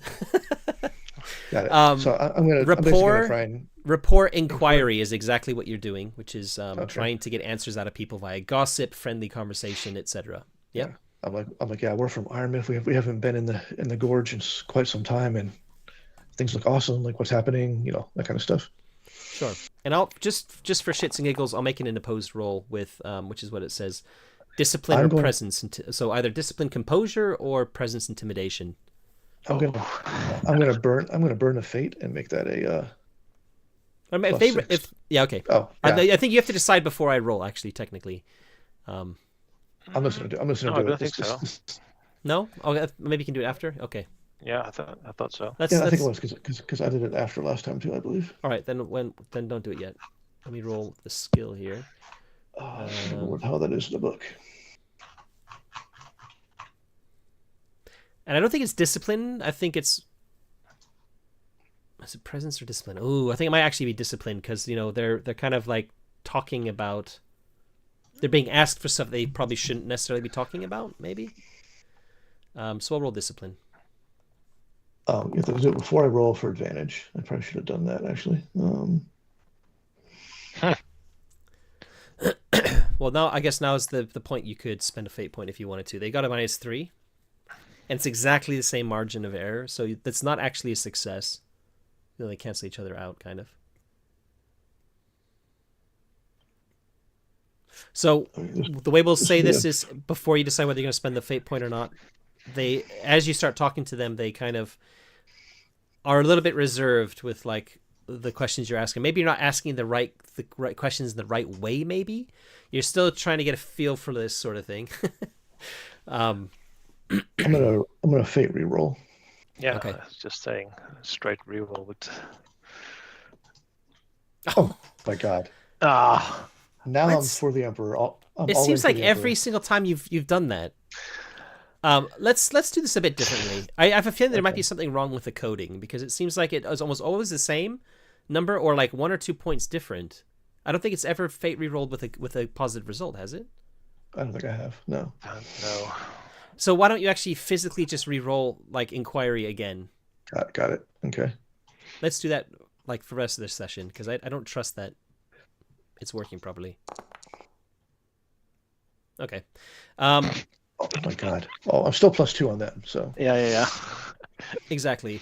So on an opposed test, I haven't checked this, but I'm pretty sure from looking last time that it's you measure, you do that kind of thing. Yeah. So if you both fail, but you fail by less, then you succeed. Yeah. Opposed tests. But I think because it's still a -1, it's going to be kind of reluctant, and there's limited amounts that they're going to be sharing with you. But what is it you're trying to find out from them exactly? Basically, like what holy work is being performed in the gorge that has everyone so excited, right? And they're kind of like, brother, have you not heard? And they tell you, they start kind of telling you about the great work that's happening, the search for the relic that Pyrestone had his prophecy about, that this relic will, when it's found deep in the bowels of the hive, it will give them the edge they need to ensure that the Emperor's faithful do not perish in the great war which is to come. And that's more or less what they tell you. Nobody knows what if you ask for the relic, what kind of relic? Is it a weapon or what is it? And they're like, nobody knows. Nobody knows. The Redemptionist himself doesn't, we don't think he knows. We're meant to check every piece of archaeotech that comes up from the bottom of the gorge, and the Emperor will provide. Yeah, archaeotech is the word for archaeological stuff. Yeah. And there's a lot of it. And in fact, what you do know, because it's kind of common knowledge, is the archaeotech is normally relegated by the Adeptus Mechanicus. And the Cawdor, just rooting around in the dirt for stuff is always happening, but they shouldn't be doing some sort of big project like this, like looking for specific types of archaeotech without being sanctioned by the Adeptus Mechanicus. It's kind of like they're outside of their remit. Not that they give a shit, of course, but you'll be aware of that. somewhere a tech priest is twitching for some unknown reason. You can't figure out why. If they knew about it, yeah. Oh, thank you, brother. The Emperor will provide. Yes, hopefully sooner rather than later, eh? Time. What is time to the Emperor? We must await his will. They nod very solemnly when you say that. Yes. In my head, the dude's been Emperor for 40,000 years. I'm pretty sure he has time in his hands. In fact, at those words, when you say that, they both kind of mutter together in unison, the Emperor's will. Thank you, brothers. And I'm going to go back out and talk to Clovis. Okay. On the balcony? Yep. Yeah. Okay. Start digging up something big, and it probably is not going to be good. No. And supposedly the guy doesn't even know what he's looking for, which is never good. No. Well, they already found the thing we're now carrying, probably, or maybe that set the whole thing in motion. I don't know, but it's definitely has influence. So, unless this redemptionist is a psyker, very scared. Or even if he is a psyker, I'm rather scared where this vision came from. Yeah, seen quite a few things in the Navy. Put an end to quite a few things in the Navy. Yeah. Well, I've never encountered. Probably, I don't know. I was in the Astra Militarum, so they have sanctioned psychers as well. But probably, I'm going to assume I didn't face enemy psychers. You probably would not be alive. No. Yeah, exactly. So, but there are always stories about the horrible shit that. So, do we try and find out more about this Firestone, or I feel like we can either go what we have and report back? Hold that thought. Hold that thought.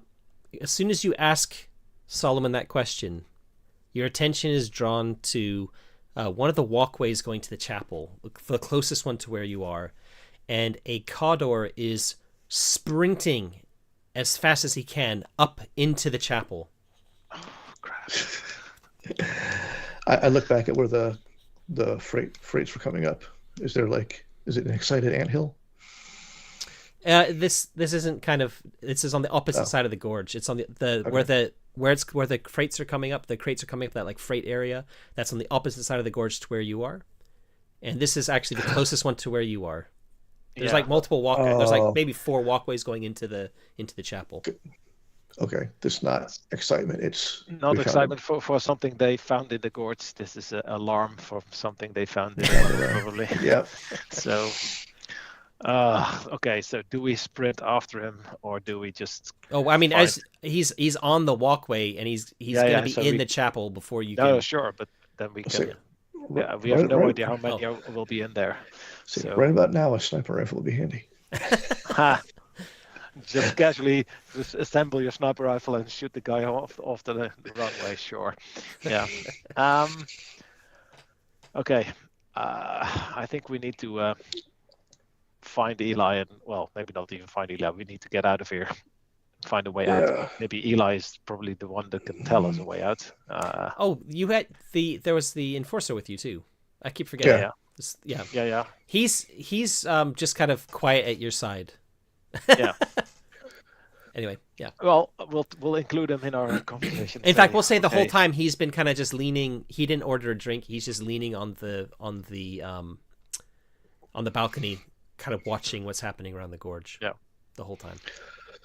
Well, I think they discovered the bodies we left behind in the tunnel. Yeah, it's probably going to be a lockdown. The enforcer looks at you and says, "Bodies? You didn't mention that." Yeah. How do you think we got this device out? He nods. I think we need to. We need to leave. Leave before they close the gates. Or close the gates. Yep. Yeah. He stands up and just makes a beeline for the door. Okay. Okay, I'm gonna make less of a beeline walk in a hurried manner, but not look like I'm sprinting away from danger. Yeah, before he does that, I just can you inform your colleague? Yeah, he nods. Okay. As he kind of puts his hand on the door and opens it, and you two are right in the middle of the room, making clearly that you're leaving. The proprietor says, "Aren't you going to pay, brothers?" Oh, of course. Yeah. Of course. Sorry. In Iron Myth, it was a communal drinks. Apologies. It doesn't work like that here. And he tells you an amount of solars. Well, don't worry about taking. It's like a small amount. Okay. So just don't worry about your inventory. I'm flush, so I will pay. This round's on you. Although you didn't drink them, they're just kind of sat on the balcony on a table out there. Yeah. Okay. May the Emperor watch over this establishment. Indeed. Excellent view. I mean, gosh, your name is spot on. Yes. It is a holy outlook, is it not? An overlook. Seeing the holy work of the Emperor being done. And just as he's finished saying that, you hear this. It kind of like echoing, muffled a bit inside this room, but like kind of echoing all around you. And he stops what he was saying and kind of like cocks his head. The Redemptionist wishes to inform us of something. Where's the best place to listen? Oh, just outside. There's a speaker not far from the building.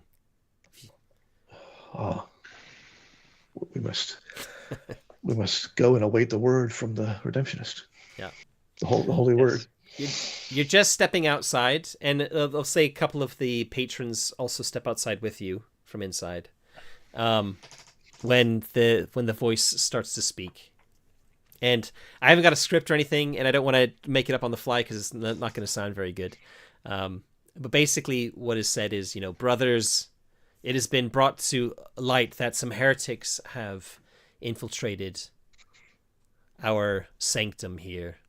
They have murdered Midden Abe while he was doing his work, his holy work, and stolen something important to the work done here. If you find any, they're expected, so let's start that over. We expect that these heretics are disguised as one of us. So if you see any Cawdor who seem to be new to our settlement, they must be apprehended alive at all costs. May the Emperor guide your hands. And then that's it. And that you kind of look at just as you're kind of looking at each other, you notice the two guys from inside the bar that followed you out are staring at both of you. So the great thing about being dressed like every other cultist in the area is maybe we can blend in the crowd. There's not really a crowd where you are. There are a few people, but everyone's kind of stopped. And then one of the ones that was inside the bar points a finger and he says, "They're new. I heard them." And the one next to him nods and says, "Yeah, they're new." And they're kind of talking quite loud, and there's a few other heads kind of turn when they say that.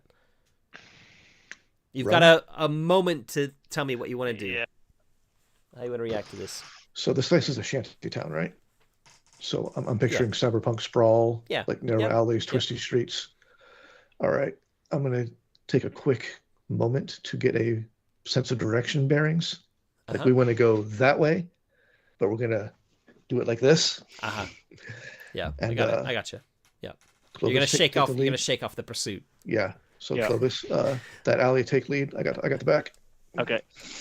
I will all right. So, and for no mechanical reason whatsoever, we're staying within the same zone.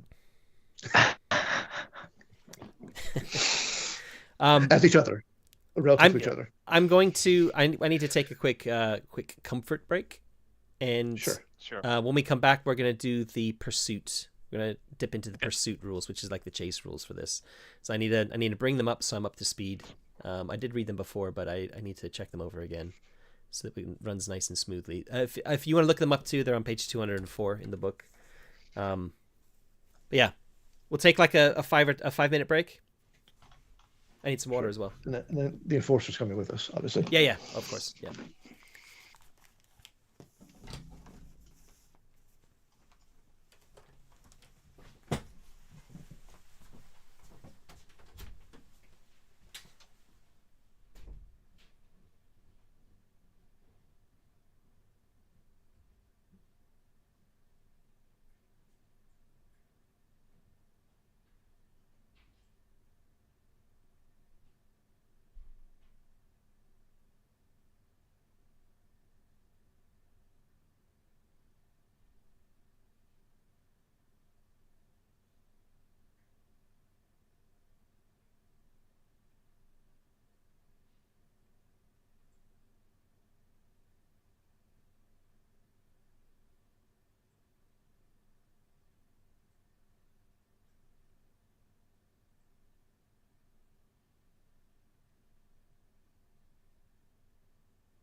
Okay, we're rolling athletics. Oh, well, not my worst skill, so.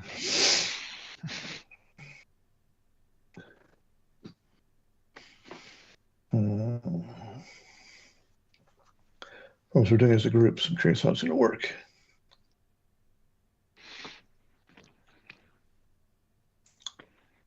And I think. Everyone rolls. Everyone rolls, and the lowest counts, basically.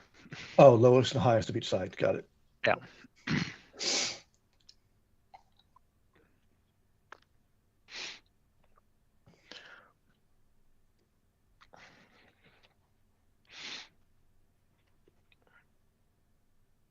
Okay. I'm not that Just physical. need to make sure that if one of us gets away, that is the one with that device.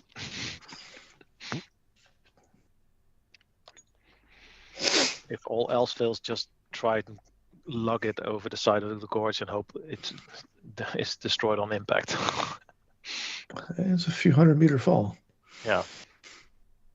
Wow, athletics of 25. It's going to go swimmingly well. Did you burn a fate point in the previous session? Yeah. Ah. I needed to do my melee is terrible. Mm-hmm.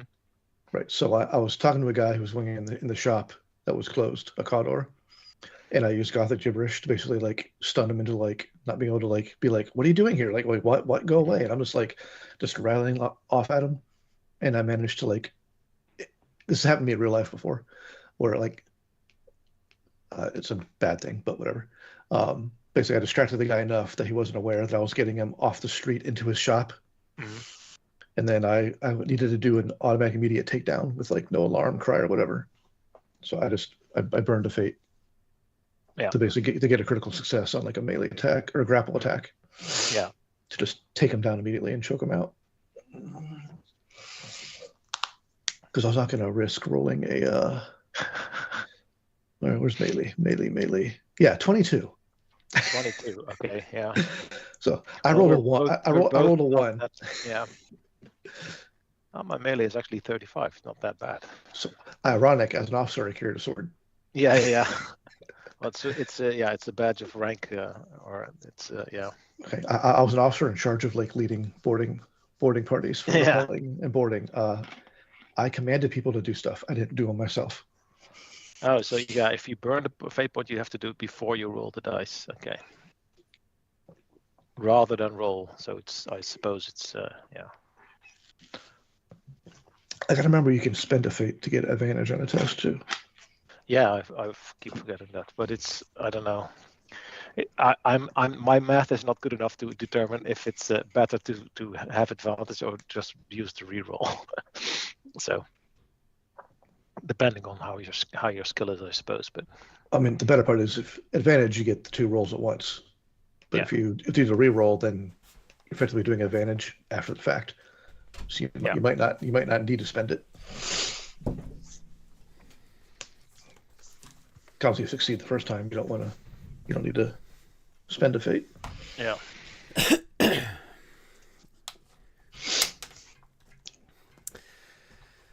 Okay. First, actually, how are both of you doing for time today? I'm good for another couple hours. You guys probably aren't, but I am. Yeah, me not so much. I can do another hour maybe. Okay, I don't want to go for another hour, ideally, but hopefully, like within about a half an hour, maybe up to 45 minutes, we should be able to finish up. Oh, you got the better drink there, Martin. Yeah.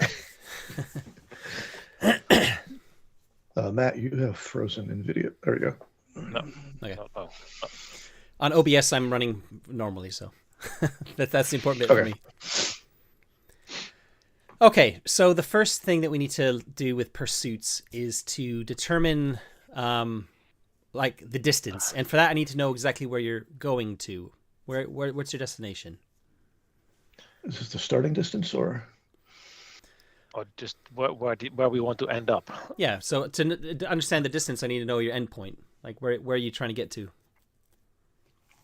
The gate, ideally, but it's probably going to be closed. So maybe get to a point a few blocks before the gate so you can see the status. There is a vehicle at the farm with a turret on it. I'll remind you. Oh. Just plow that through the crowd. Actually, yeah. So there's a question. How are we from the gate on foot? 5-minute walk, 10-minute walk, 30-minute walk. Probably like a 10-minute walk. Maybe a bit more than that. You're not 100% sure. But in fact, no. You can see the bridge going over the gorge. Or when you're kind of looking over the gorge, you can see the bridge going over it was kind of to your right, not super far, and from there to the gate wasn't. Yeah, probably about a 10-minute walk. So we definitely need to cross the bridge if we want to get out of the settlement, as far as we know. As far as you know, like if you wanted to leave the way you came in, yes. Yeah. Do we see other bridges? You see apart from the chapel or the. You see other bridges, but they're foot bridges and not like made for. That's fine, but yeah. There are a couple of other ones. Okay, so either we go back and for the vehicle, or we risk it on foot. I mean, we can just run away to get to the point where we're away from these guys, and then pop out into a street and act normal. Sure. Because our immediate need is to get away from the guys who just spotted us. Yeah, definitely. Okay, so we try to lose him in the maze of streets, and then... I think we want to lose the guys on our pursuit, and when we think we've lost them, we're gonna like stop, catch our breath, not look like we just sprinted pell-mell through a bunch of alleys. Yeah. Okay. Yeah. And then reconvene. Sounds good. All right, so I'm gonna drag you over to this pursuit bar. And the distance, isn't the distance that you're traveling. It's the distance between you and your pursuer. So you're the quarry in this case. What's our head start, basically? Yeah. So what you want to do is you want to get to 0 here. And in the book it says, okay. I've got this mixed up. In the book it says the distance ranges from 0 quarry is caught to 10 quarry escapes. So you want to get to 10. Yeah. 1 means the quarry is almost within reach. 4 is a good head start. Okay, so I'll put you at a 2. The fact let's make a roll first here. You're just gonna start like they're pointing at you, and before anyone has a chance to react, are you gonna be just like making a run for it? Yeah. So I was like, I did a quick look where we were, surroundings. I said, that alley, run. Yeah. I mean, 0 means you're caught, so you can't be at 0. So I think that I would put you at a 1 unless you can give me a. I think it's actually just looking at this. The first thing we do is the test. So we're going to put you at a 1 because you don't really have much of a head start at all. So can we maybe try and get a massive jump on them? Maybe to make it a 2, like we're reacting way before they are. Yeah, I mean, I guess we could. Because it's guys pointing at us, and we're like, "Fuck, run!" And then we'll do an opposed.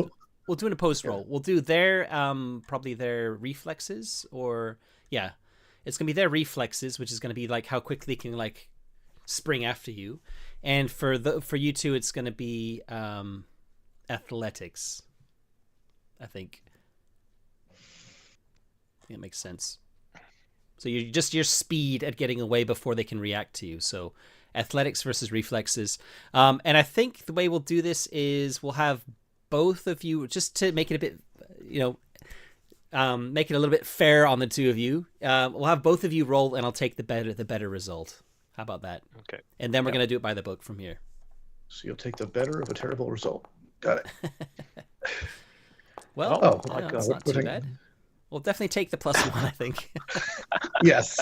Yes, please do. Solomon stumbles, and Clovis grabs him and kind of pulls him along, right? So you are about to fall at a 95. Bloody hell, that's terrible. I have never rolled good in this entire campaign, honestly. They rolled a 90, so their reflexes are shit. So you're quite lucky here. That's a +6, so it's enough to give you a bit more of a head start. So we're gonna put you up to the two mark. Okay, but we're definitely going to get caught because Solomon has a very low athletics. Yeah, I mean, this is it. The test is everyone involved makes a challenging test for their movement. It's either athletics running or athletics riding. But the lowest counts. So for the pursuit, for the quarry, the lowest SL of the quarry, which is you, and the highest of the pursuer. So we're all kind of running for all of them. Yeah. So like this roll, we would have been -7 basically. Yes, exactly. So hopefully you'll do better next time. Wait, hold on a second. The lowest is better. The pursuer is added to the distances they pull away. Yeah, okay. Yeah, and we did reflexes rather than athletics. I mean, it could theoretically... In fact, we could have just said that would just count it as the main roll. That probably makes more sense, like the first roll. Yeah, let's do that. And I'll look at what their athletics score is, because I think their athletics is better. 30 compared to their reflexes of 40. No, it's worse.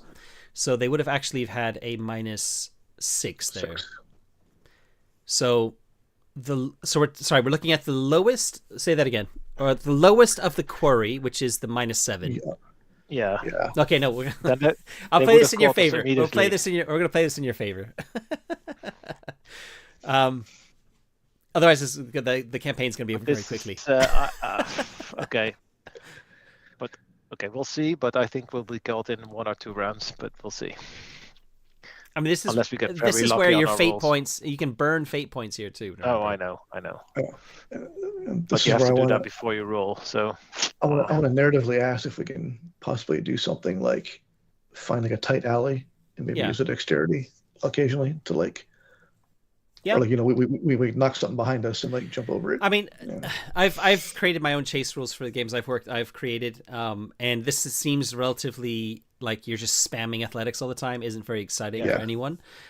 So I'm happy to let's bring this into the Year Zero mini chase rules that I've done a little bit, and with that one, it's basically you have to use a different skill every time. It's kind of like using the Dungeons and Dragons 4th edition skill checks or skill test or whatever it's called, or skill challenge, or anyway, whatever it's called. And we're gonna do it for both of you, and we're gonna take the worst result from both of you. So we're kind of doing it like the book says here, but it doesn't have to be a straight up athletics. But I will be rolling athletics for them every time because they're just basically trying to catch you. Sprinting. Yeah. Got it. Okay. So and their target is 30. So that's a pretty good, like for you from your side, that's a pretty good opposed roll to be against. Okay. So the first one that happens, you managed. So you did this like athletics versus their reflexes to get a head start. You've got your head start. And you, as you said, Mike, you, Clovis, and the enforcer head into this like little side alley type of thing where you're going to try and lose them. So both of you get to make a roll here. The only thing I'm going to say is that you can't, as I said, you can't use the same. You can use athletics as often as you like, but otherwise you can't use the same skill like 2 tests in a row. So you can't use dexterity like that. You'd have to use dexterity, then something else, then dexterity again. Mike. Okay. All right. Okay. Sure. Can I nominate awareness as we get in this alley? Yeah, awareness is great. Yeah. Okay. Are we both rolling awareness? Are we choosing? No, you can each choose. You can each choose what you want to do. But I'm going to take the worst result from your 2 rolls. Okay. I will use my dexterity. I'm not sure if that's if the skill is like applicable, but it's more delicate motor function. It's a bit weird in it. Okay, it's not dexterity like I think of then. Okay.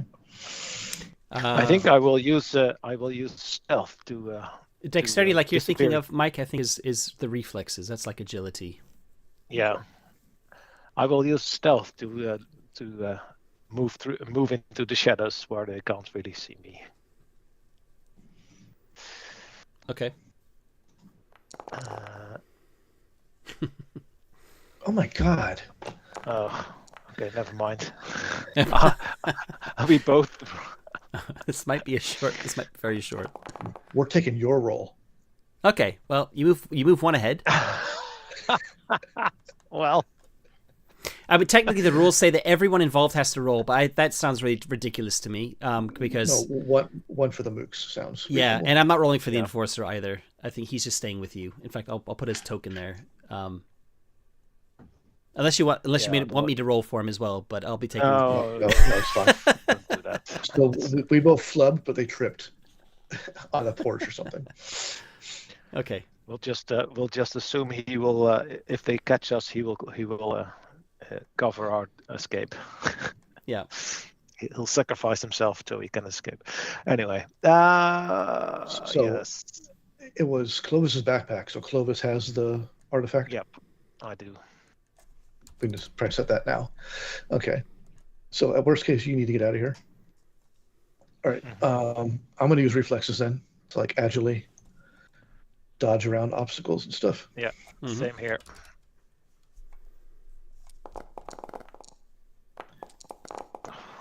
Was that 30? Yeah. Oh my god. Oh, it was. Okay. Oh no! That means you get caught. Gaining on us. That's a 3, right? Yep. So we're in a combat with 2 people. Yeah. So there, you're basically caught. So that was. Oh, we must sacrifice our slowest member to delayed pursuers as rest flee, or one can choose to stop and confront the pursuers. Ah, okay. Yeah.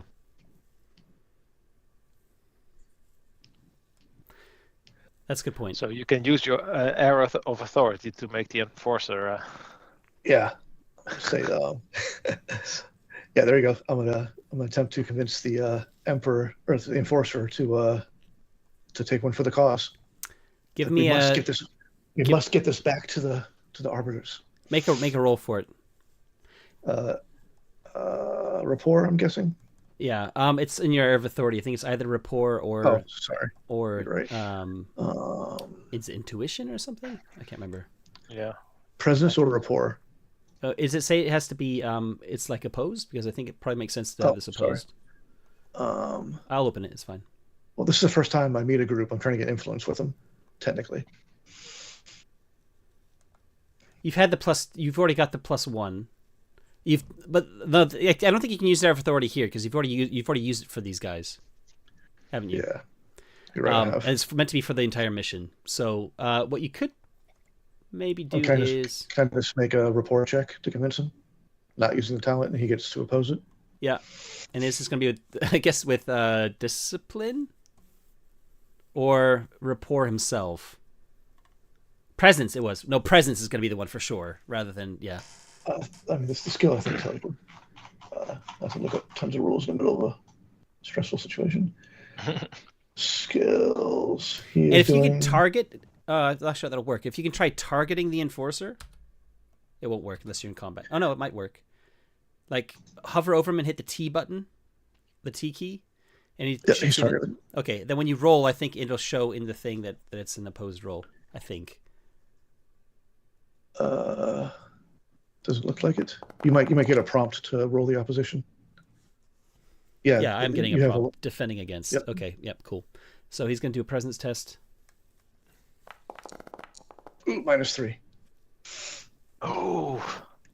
No, he got a 16. Oh, I lost by 3. Okay. Yes. when the Condor are closing in on you. In fact, let's say because you're kind of dodging through, you're not really aware of like where these alleys go. You're not at a dead end, but there are some Condor like coming ahead of you as they hear the commotion. They see you running. And they're about to cut you off.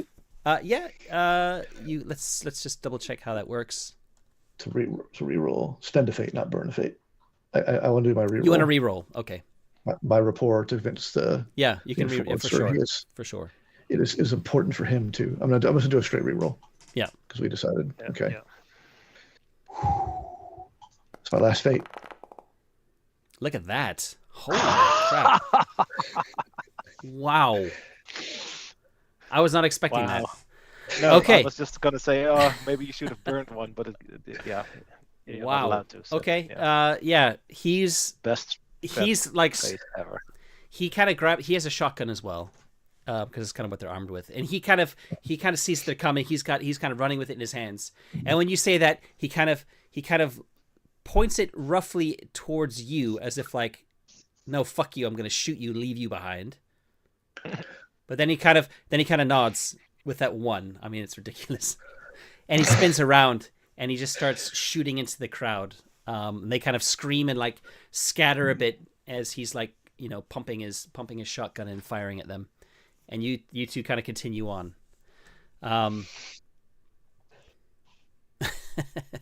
And we get to flee. Wow. You get to flee.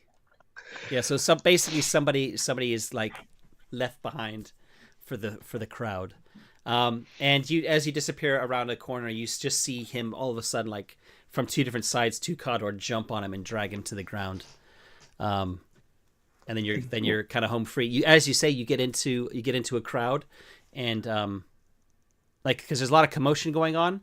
There seem to be a lot of people coming out of their hab units and stuff, and you kind of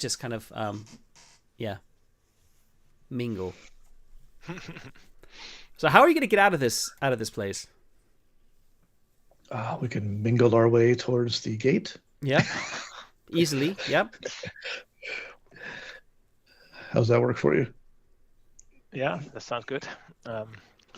Just you're gonna try and slip out into the night, yeah, or into the make our way to one of the footbridges and wait for like a group going the direction we're going. Yep. Yeah, like all good. Sort ourselves in there. That all happens. Sure. So for Never's sake, when the enforcer nodded and stood his ground, I basically said, "May the Emperor shine on your." Yep. You see another commotion ahead of you, and you see a mob carrying somebody like above them, and it's a guy who's like twisting, saying, "I'm not a heretic. I'm one of you brothers." You don't recognize him at all. There's gonna be a lot of false positives happening. And the crowd you're with kind of surges towards this, just to kind of you know, as a mob would do. Let's join in, and you slip away over the footbridge, and you're kind of making your way towards the gate. You're kind of hugging the shadows a bit and kind of staying with the crowd. I'm for some reason thinking of the Assassin's Creed games where you're like following crowds. You make your way towards the gate, and you see the gate ahead of you, and it's there are definitely guards kind of on it, but they're made normally to be checking the outside. But you can see that there's a watchtower kind of up at the top of like one on either side of the gate, and on one of the watchtowers, one of the guards is looking inside. In fact, he's got his rifle kind of like kind of leaning on it, like pointing up, and you can see he's like leaning on his arm on the railing of his tower as he's kind of like watching things happening inside. He doesn't seem to notice you. So this is a wall with a gate, or we're inside a giant building? It's a wall, basically, but it's like a shanty town. It's like a wall going around the shanty town, and there's a gate. There's a gate there with a tower so on it. It's containers and corrugated steel. Yeah, well, sort of. Yeah. If you've seen Shaun of the Dead, Army of the Dead, that's what I'm thinking of. It's more scrappy than that. It's more like Mad Max wall. So you could probably find chinks in it to kind of squeeze in or out. But it's also lit up just beyond it. There's like a lit up kill zone, so to speak, especially near the gate. If you get further away from it, it might be a bit darker. But there's all sorts of things that could attack a settlement in the hive. Right. So, say this is probably up your alley. What's your recommendation, Clovis? Yeah, I think if we can get close to the wall and slink, or just follow it until we find a weak spot, or because we're not going out through the gate without being seen. Preferably a dark spot. Yeah. So when you're facing the gate, from where you are, to your right is like that was a direction that went back kind of behind you and to the right to the farm, but the wall stretching to your right also stretches along towards the side of the enclave. Yeah. And off to your left it kind of goes out more into the open parts, like open plains, if you will, of the enclave itself. So kind of two different, like you could get to the wall without too much trouble, probably. It might be easier for you to kind of blend in rather than running straight out into the open, if you know what I mean. Oh yeah. Yeah. Definitely not go. Find a way that gives us the best cover, and also once we're outside. So I think left then. Yeah. Okay. To quote you, I'm following you on this one. Okay, so how are we gonna? I think there should be at least a roll or two. Let's make some awareness rolls and see from both of you to see if you find what you're looking for. Thank you for once. Okay, and I'm gonna ask the Oracle. So with a plus 3, you see something. You see a potential way to get through, and I'm gonna ask the Oracle. Is there a gap that you can squeeze through? Extreme no. there is a gap. You can look out through it, but it's maybe there's something sharp in it or something. You're not going to be able to really easily get through. But you can kind of look on the outside and get like, it's the first time you've looked out through the wall out into the space beyond. And what you see is that there are kind of floodlights that are lighting up the space in front of the in front. But with the +3, I will say that it's not like continuous constant coverage. There are bits where there are kind of like dark patches between some of like where the floodlights are lighting up, or maybe a floodlight's gone off in a spot or something like that. So you don't necessarily need to go all the way to the wall to be able to find something like that. Yeah. Is it possible to squeeze through this opening, but risk taking damage? I was kind of thinking it's like the size of your head, kind of. Okay, so that's definitely a no. No, I mean you could probably try and open it. It just might be quite loud. Can we go over the wall? Is it like climbable or? It's high. It's high. So if you were to slip, and I would definitely be doing climbing it's rolls. Also probably also if it's all scrap, it's probably also quite difficult to do that silently as well. So yeah, for sure, it wouldn't be quite. Yeah. If climbing's athletics, no, I'm gonna fall. It is. I'm gonna fall. How's your stealth roll, Mike? Your stealth skill? I have a high agility, so it's not too bad. Okay, all right. 40-ish.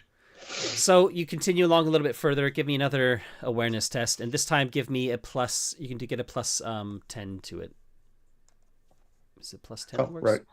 Or is it plus 20? So routine is plus 20. So routine then plus 20. Then you get the next step up in difficulty. Just want to see rolling forever. You can do a manual modifier too if you need to, but yeah, but let's do that. Of course, this time I fail.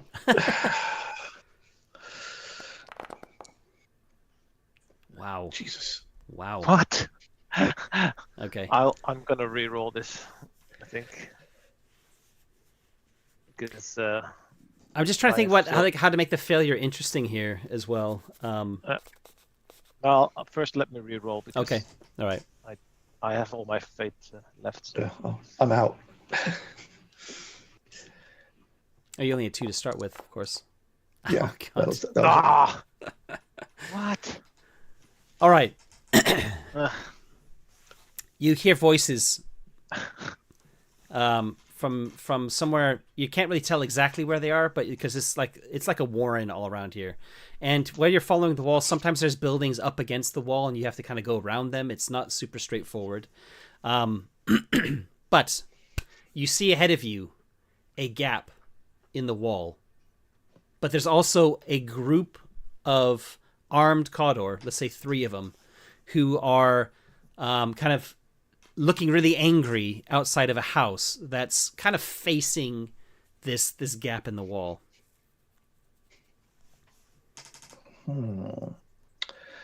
They haven't seen you. Have a flash grenade. Ah. I wouldn't chuck it at them. I would chuck it past them. Mm-hmm. Okay. And basically for a distraction. And I don't see this as being super far away either. So the way I see it is that you're in a little zone where you're hiding. There's this open zone which has like the door at one end, and then there's another zone where they are. So there's kind of like one zone between between yours, which I guess I need to check the zone rules again. But yeah, it's definitely within the realms of throwing. I think. Does that sound good, Clovis?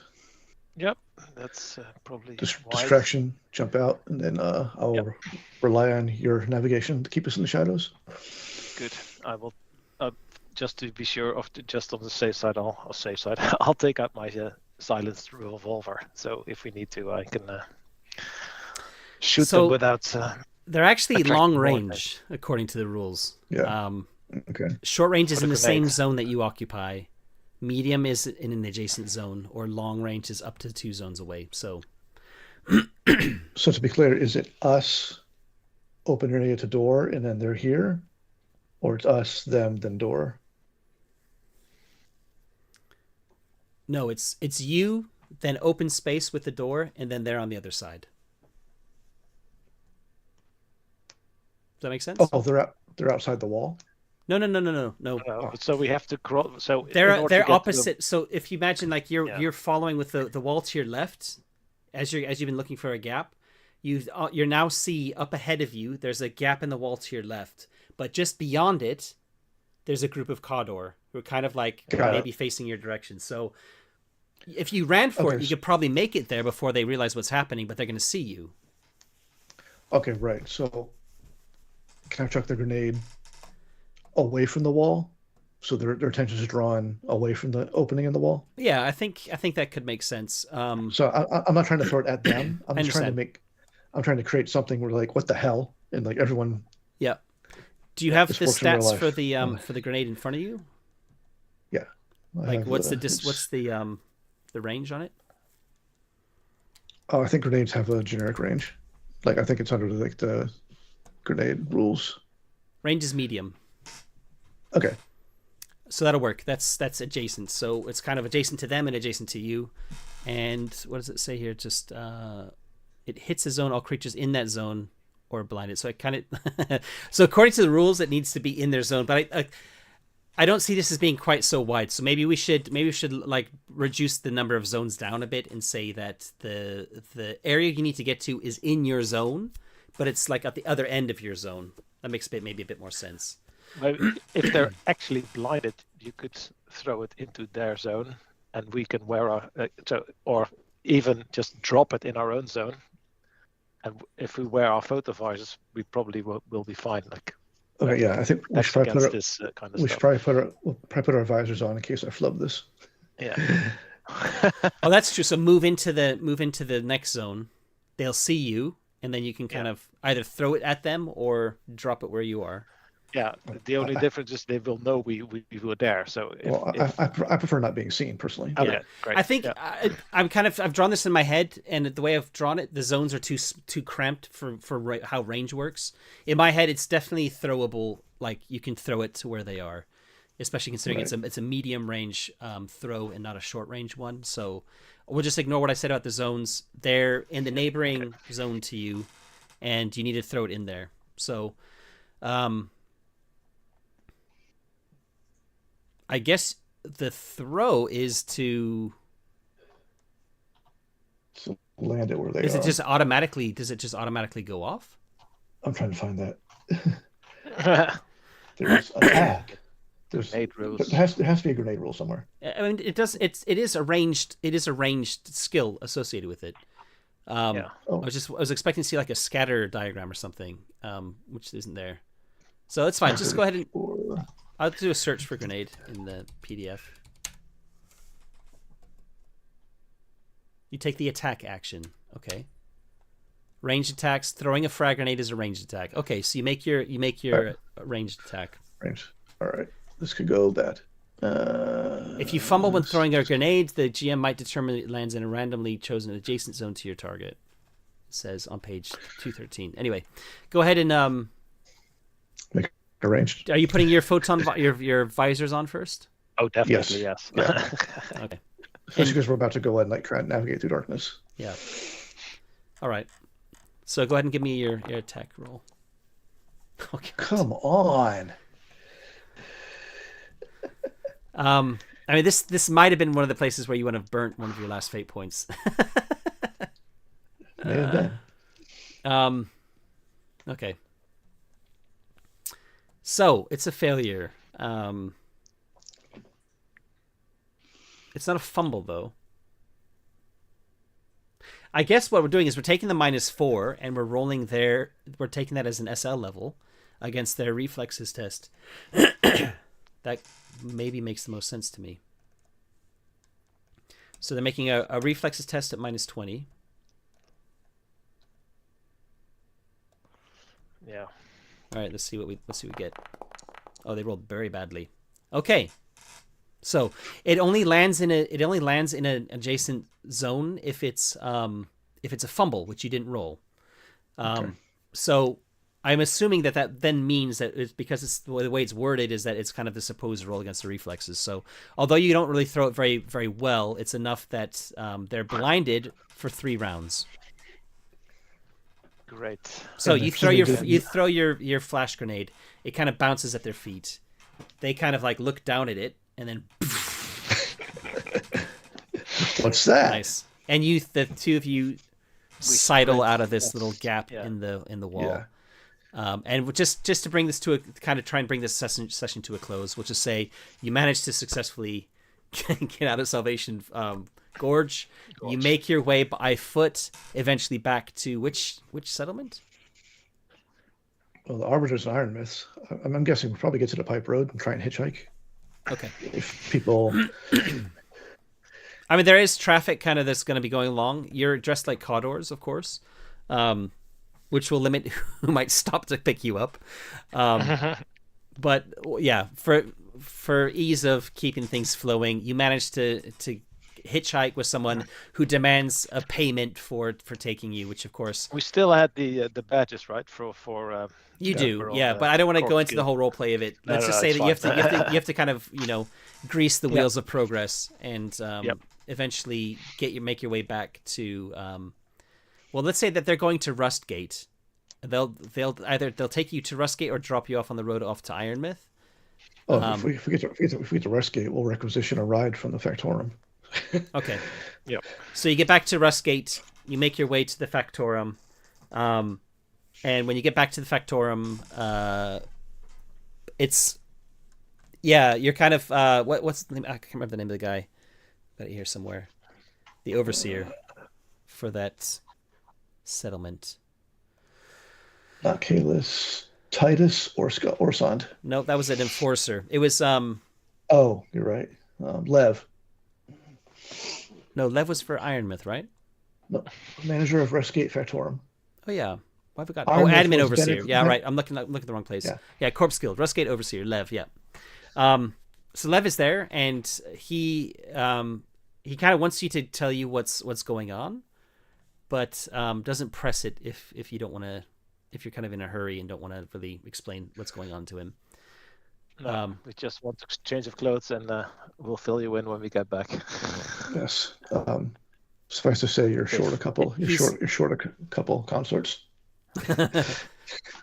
He looks a bit confused, but he says he looks forward to hearing your report, especially to hear about what's been going on in Ironmouth, because all he's heard is rumors so far. And then the two of you head off to, Ironmouth. To Ironmouth. And just to bring this to a close, things have changed a little bit in the day-ish that you've been, I guess it's kind of like 6-8 hours, something like that, maybe close to a day since you've been gone. The Goliaths have been put in charge of repairing the mine and the maglev train depot there. And the Orlok have a very large number of Orlok have been arrested by the arbitrator and his team, and they're being held in a temporary. Well, let's say they're being held in a kind of in a warehouse, all kind of manacled up. And as we kind of bring this campaign arc to a close, you're basically. The arbitrator is happy with what you've found out. He takes the deliverer from you and is kind of clearly disgusted by what he sees. And you can hear him muttering that he's got no choice but to call the Inquisition now. So on the gorge. He doesn't say. Just says, And if you ask him, he'll be like, "I was just talking to myself. Thank you for your help." Let's get the hell out of this part of You might the want to hive. leave. You might want to leave this hive even. Yeah, exactly. Yeah. And you make your way back to Rustgate with all your gear and stuff. You get the next maglev train from Rustgate. up hive to speak to the guildmaster, to tell the guildmaster everything that you found. I'm assuming you don't fill Levin on what you discovered, right? No. You'll leave him hanging. Yeah. We don't work for him. If he needs to know, he will be told. Yeah, and we're basically, what this would be then is this is the end of your first mission, which you managed to survive, and you would get a number of like experience points, which I gotta figure out. I think because I've already given you 300 for this, I need to look at with the there's actually a table I think at the beginning with the patron that talks about. Do either of you remember seeing that at the beginning? Not really. I know there's a section on earning awards. That might be in the GM section, maybe. Rewarding players. Okay, so page 312. Oh, okay. So way to the back. Yeah. Yeah. And I think we talked about right back at the beginning. I didn't write it down. What the terms were for doing this bit of work for him, and there is this like 5 times your payment grade in Solars, and it's based on the patron's payment grade. So we'll look that up very quickly, which is on page 29. Payment grade. Oh, I need to look him up. Icarus Dalmic. Pay grade standard. 100 solars each. Oh my god, it's nothing. So we get 500 each then. Yeah, it's 5 times payment grade. Yeah. So I just wanted to say that Icarus is also not very happy with. He's happy with your work, that you were able to find out so much, find out as much as you did.